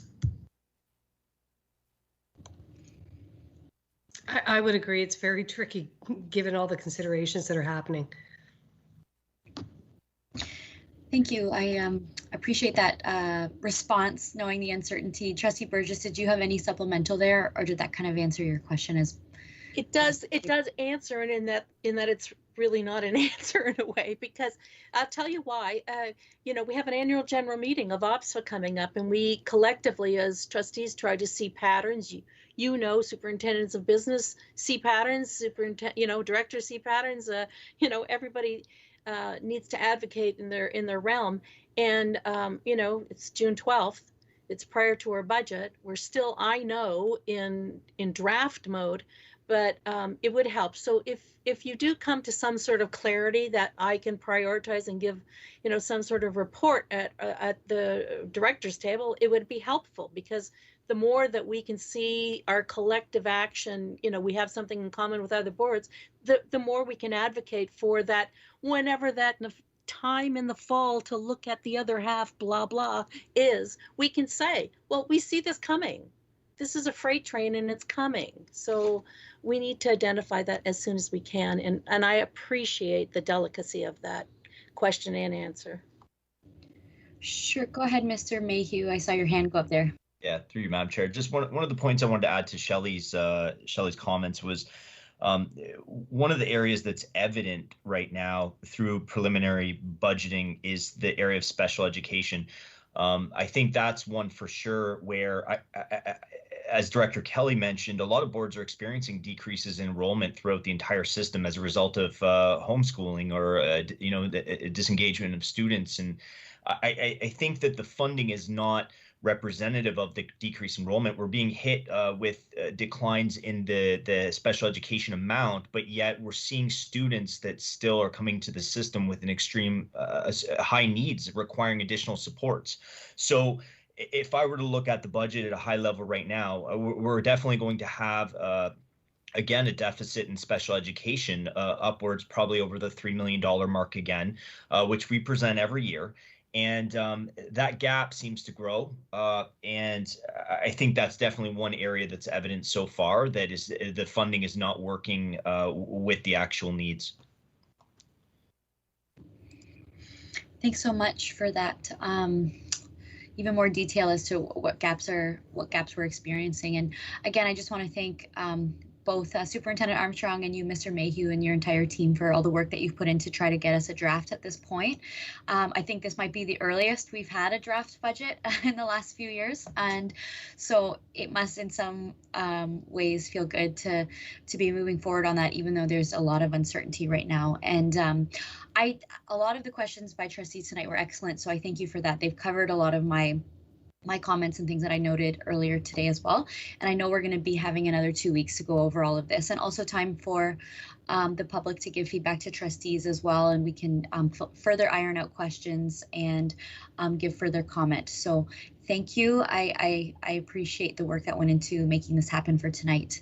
And I'm just going to ask if there are any further comments before I go ahead with our agenda. Okay, seeing none. We're at item H, delegations. There are no delegations tonight. Item I, speakers list, no speakers tonight. No new business. Item K, reports. There are none to be received. So then we were at item L, trustee question period. And so are there any other questions specifically for Ops and Finance? I know that we asked a lot in the Education Committee, and we just covered a lot as well. Okay, Trustee Burgess, go ahead. Thank you, Madam Chair. It is a question that I sent to Superintendent Armstrong. I don't need an immediate answer on, but I do want to get it kind of on record to follow up. Harrow District High School had a time capsule in its building, and there has been a request from the community that that be extracted, located and extracted. If it has been, the question is, where is it? I was wondering if it was with some other things, you know, as we sometimes collect, you know, the trophies, the things, and we archive things or whatever. But where is the time capsule? And when can the community know that they can have access to it? Through you, Madam Chair, we're still investigating that. So thank you for the question. So we're still following up on that. I believe that relates back to some records from the former board pre-amalgamation, so there's a little bit digging that we need to do, but we've got the question and we will definitely follow up. Thank you. Thank you very much. I just want to put it on there for the list so it's business arising. Cheers. Thanks so much, Trustee Burgess. Any further questions for trustee question period? Okay, seeing none, we'll go to item M, which is notices of motion. Did we have one? I believe we had one from Trustee Sartori. Yes, please. Thank you. So this motion would be for debate at the October 5th Ops and Finance meeting. And the motion is that administration research and report back on the public budget consultations of other school boards in Ontario, identify best practices, and provide recommendations for enhanced consultation by the Greater Essex County District School Board. And I will be happy to provide that in writing. Thank you so much, Trustee Sartori. As you indicated, in writing would be great. Like you said, it won't be until the fall that we debate that, but I look forward to it. So are there any other notices of motion tonight? Okay, seeing none, are there any announcements? I think we've already hit on announcements as well within the Education Committee. I have no other announcements. So with that, we will adjourn and we will convene back into our public board meeting. So I will turn it over to Chairperson Higgison. Go ahead. Thank you very much. All right, so we're back on our public agenda this evening. Do I have any so we're at letter E. Do I have any declarations of conflict of interest for public session this evening? Seeing and hearing none. Actions of the board meeting private session. Trustee Cook. Hi, yes. Looking for someone to approve F1. Can I have a mover?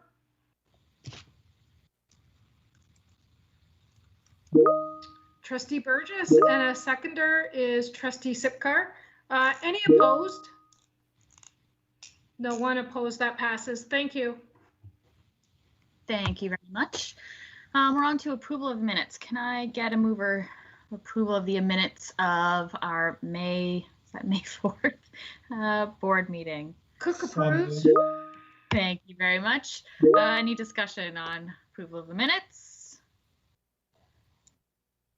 Anyone opposed to approving those minutes this evening? Seeing none, thank you very much. That passes. Business arising from the minutes, trustees. Business arising from those minutes. Seeing and hearing none. Any recommendations from our standing committees this evening?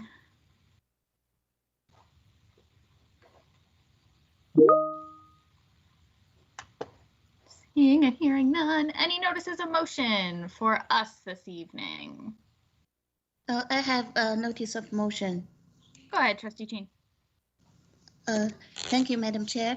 And considering the coming hot weather and the back school plan that most of the students have to wear masks at school in order to pursue equity and better quality of education and safety and health of students, I move that an ad hoc committee to be established to research on the necessity of an air conditioning improvement strategy across the school board, the possibility of different air conditioning supplements, including more cooling centers, portable air conditioners, and wall-mounted air conditioners, fans, etc. Also set up communication plan with communities and fundraising plan, etc. The committee consists of 2 or 3 trustees, senior administrators, experts, teachers, parents, and student representatives. Thank you. I can provide it to the secretary. Please do, to Madame Leboeuf. Thank you very much. Any other notices of motion this evening? Hey, Cor, come on up. Oh, Trustee Sartori, I think you're calling your cat. No, I'm not. Seeing and hearing no other notices of motion this evening, I thank you all, trustees and senior admin, and anyone still watching with us this evening. Our meeting tonight is adjourned. Thank you all very much. Thank you. Bye.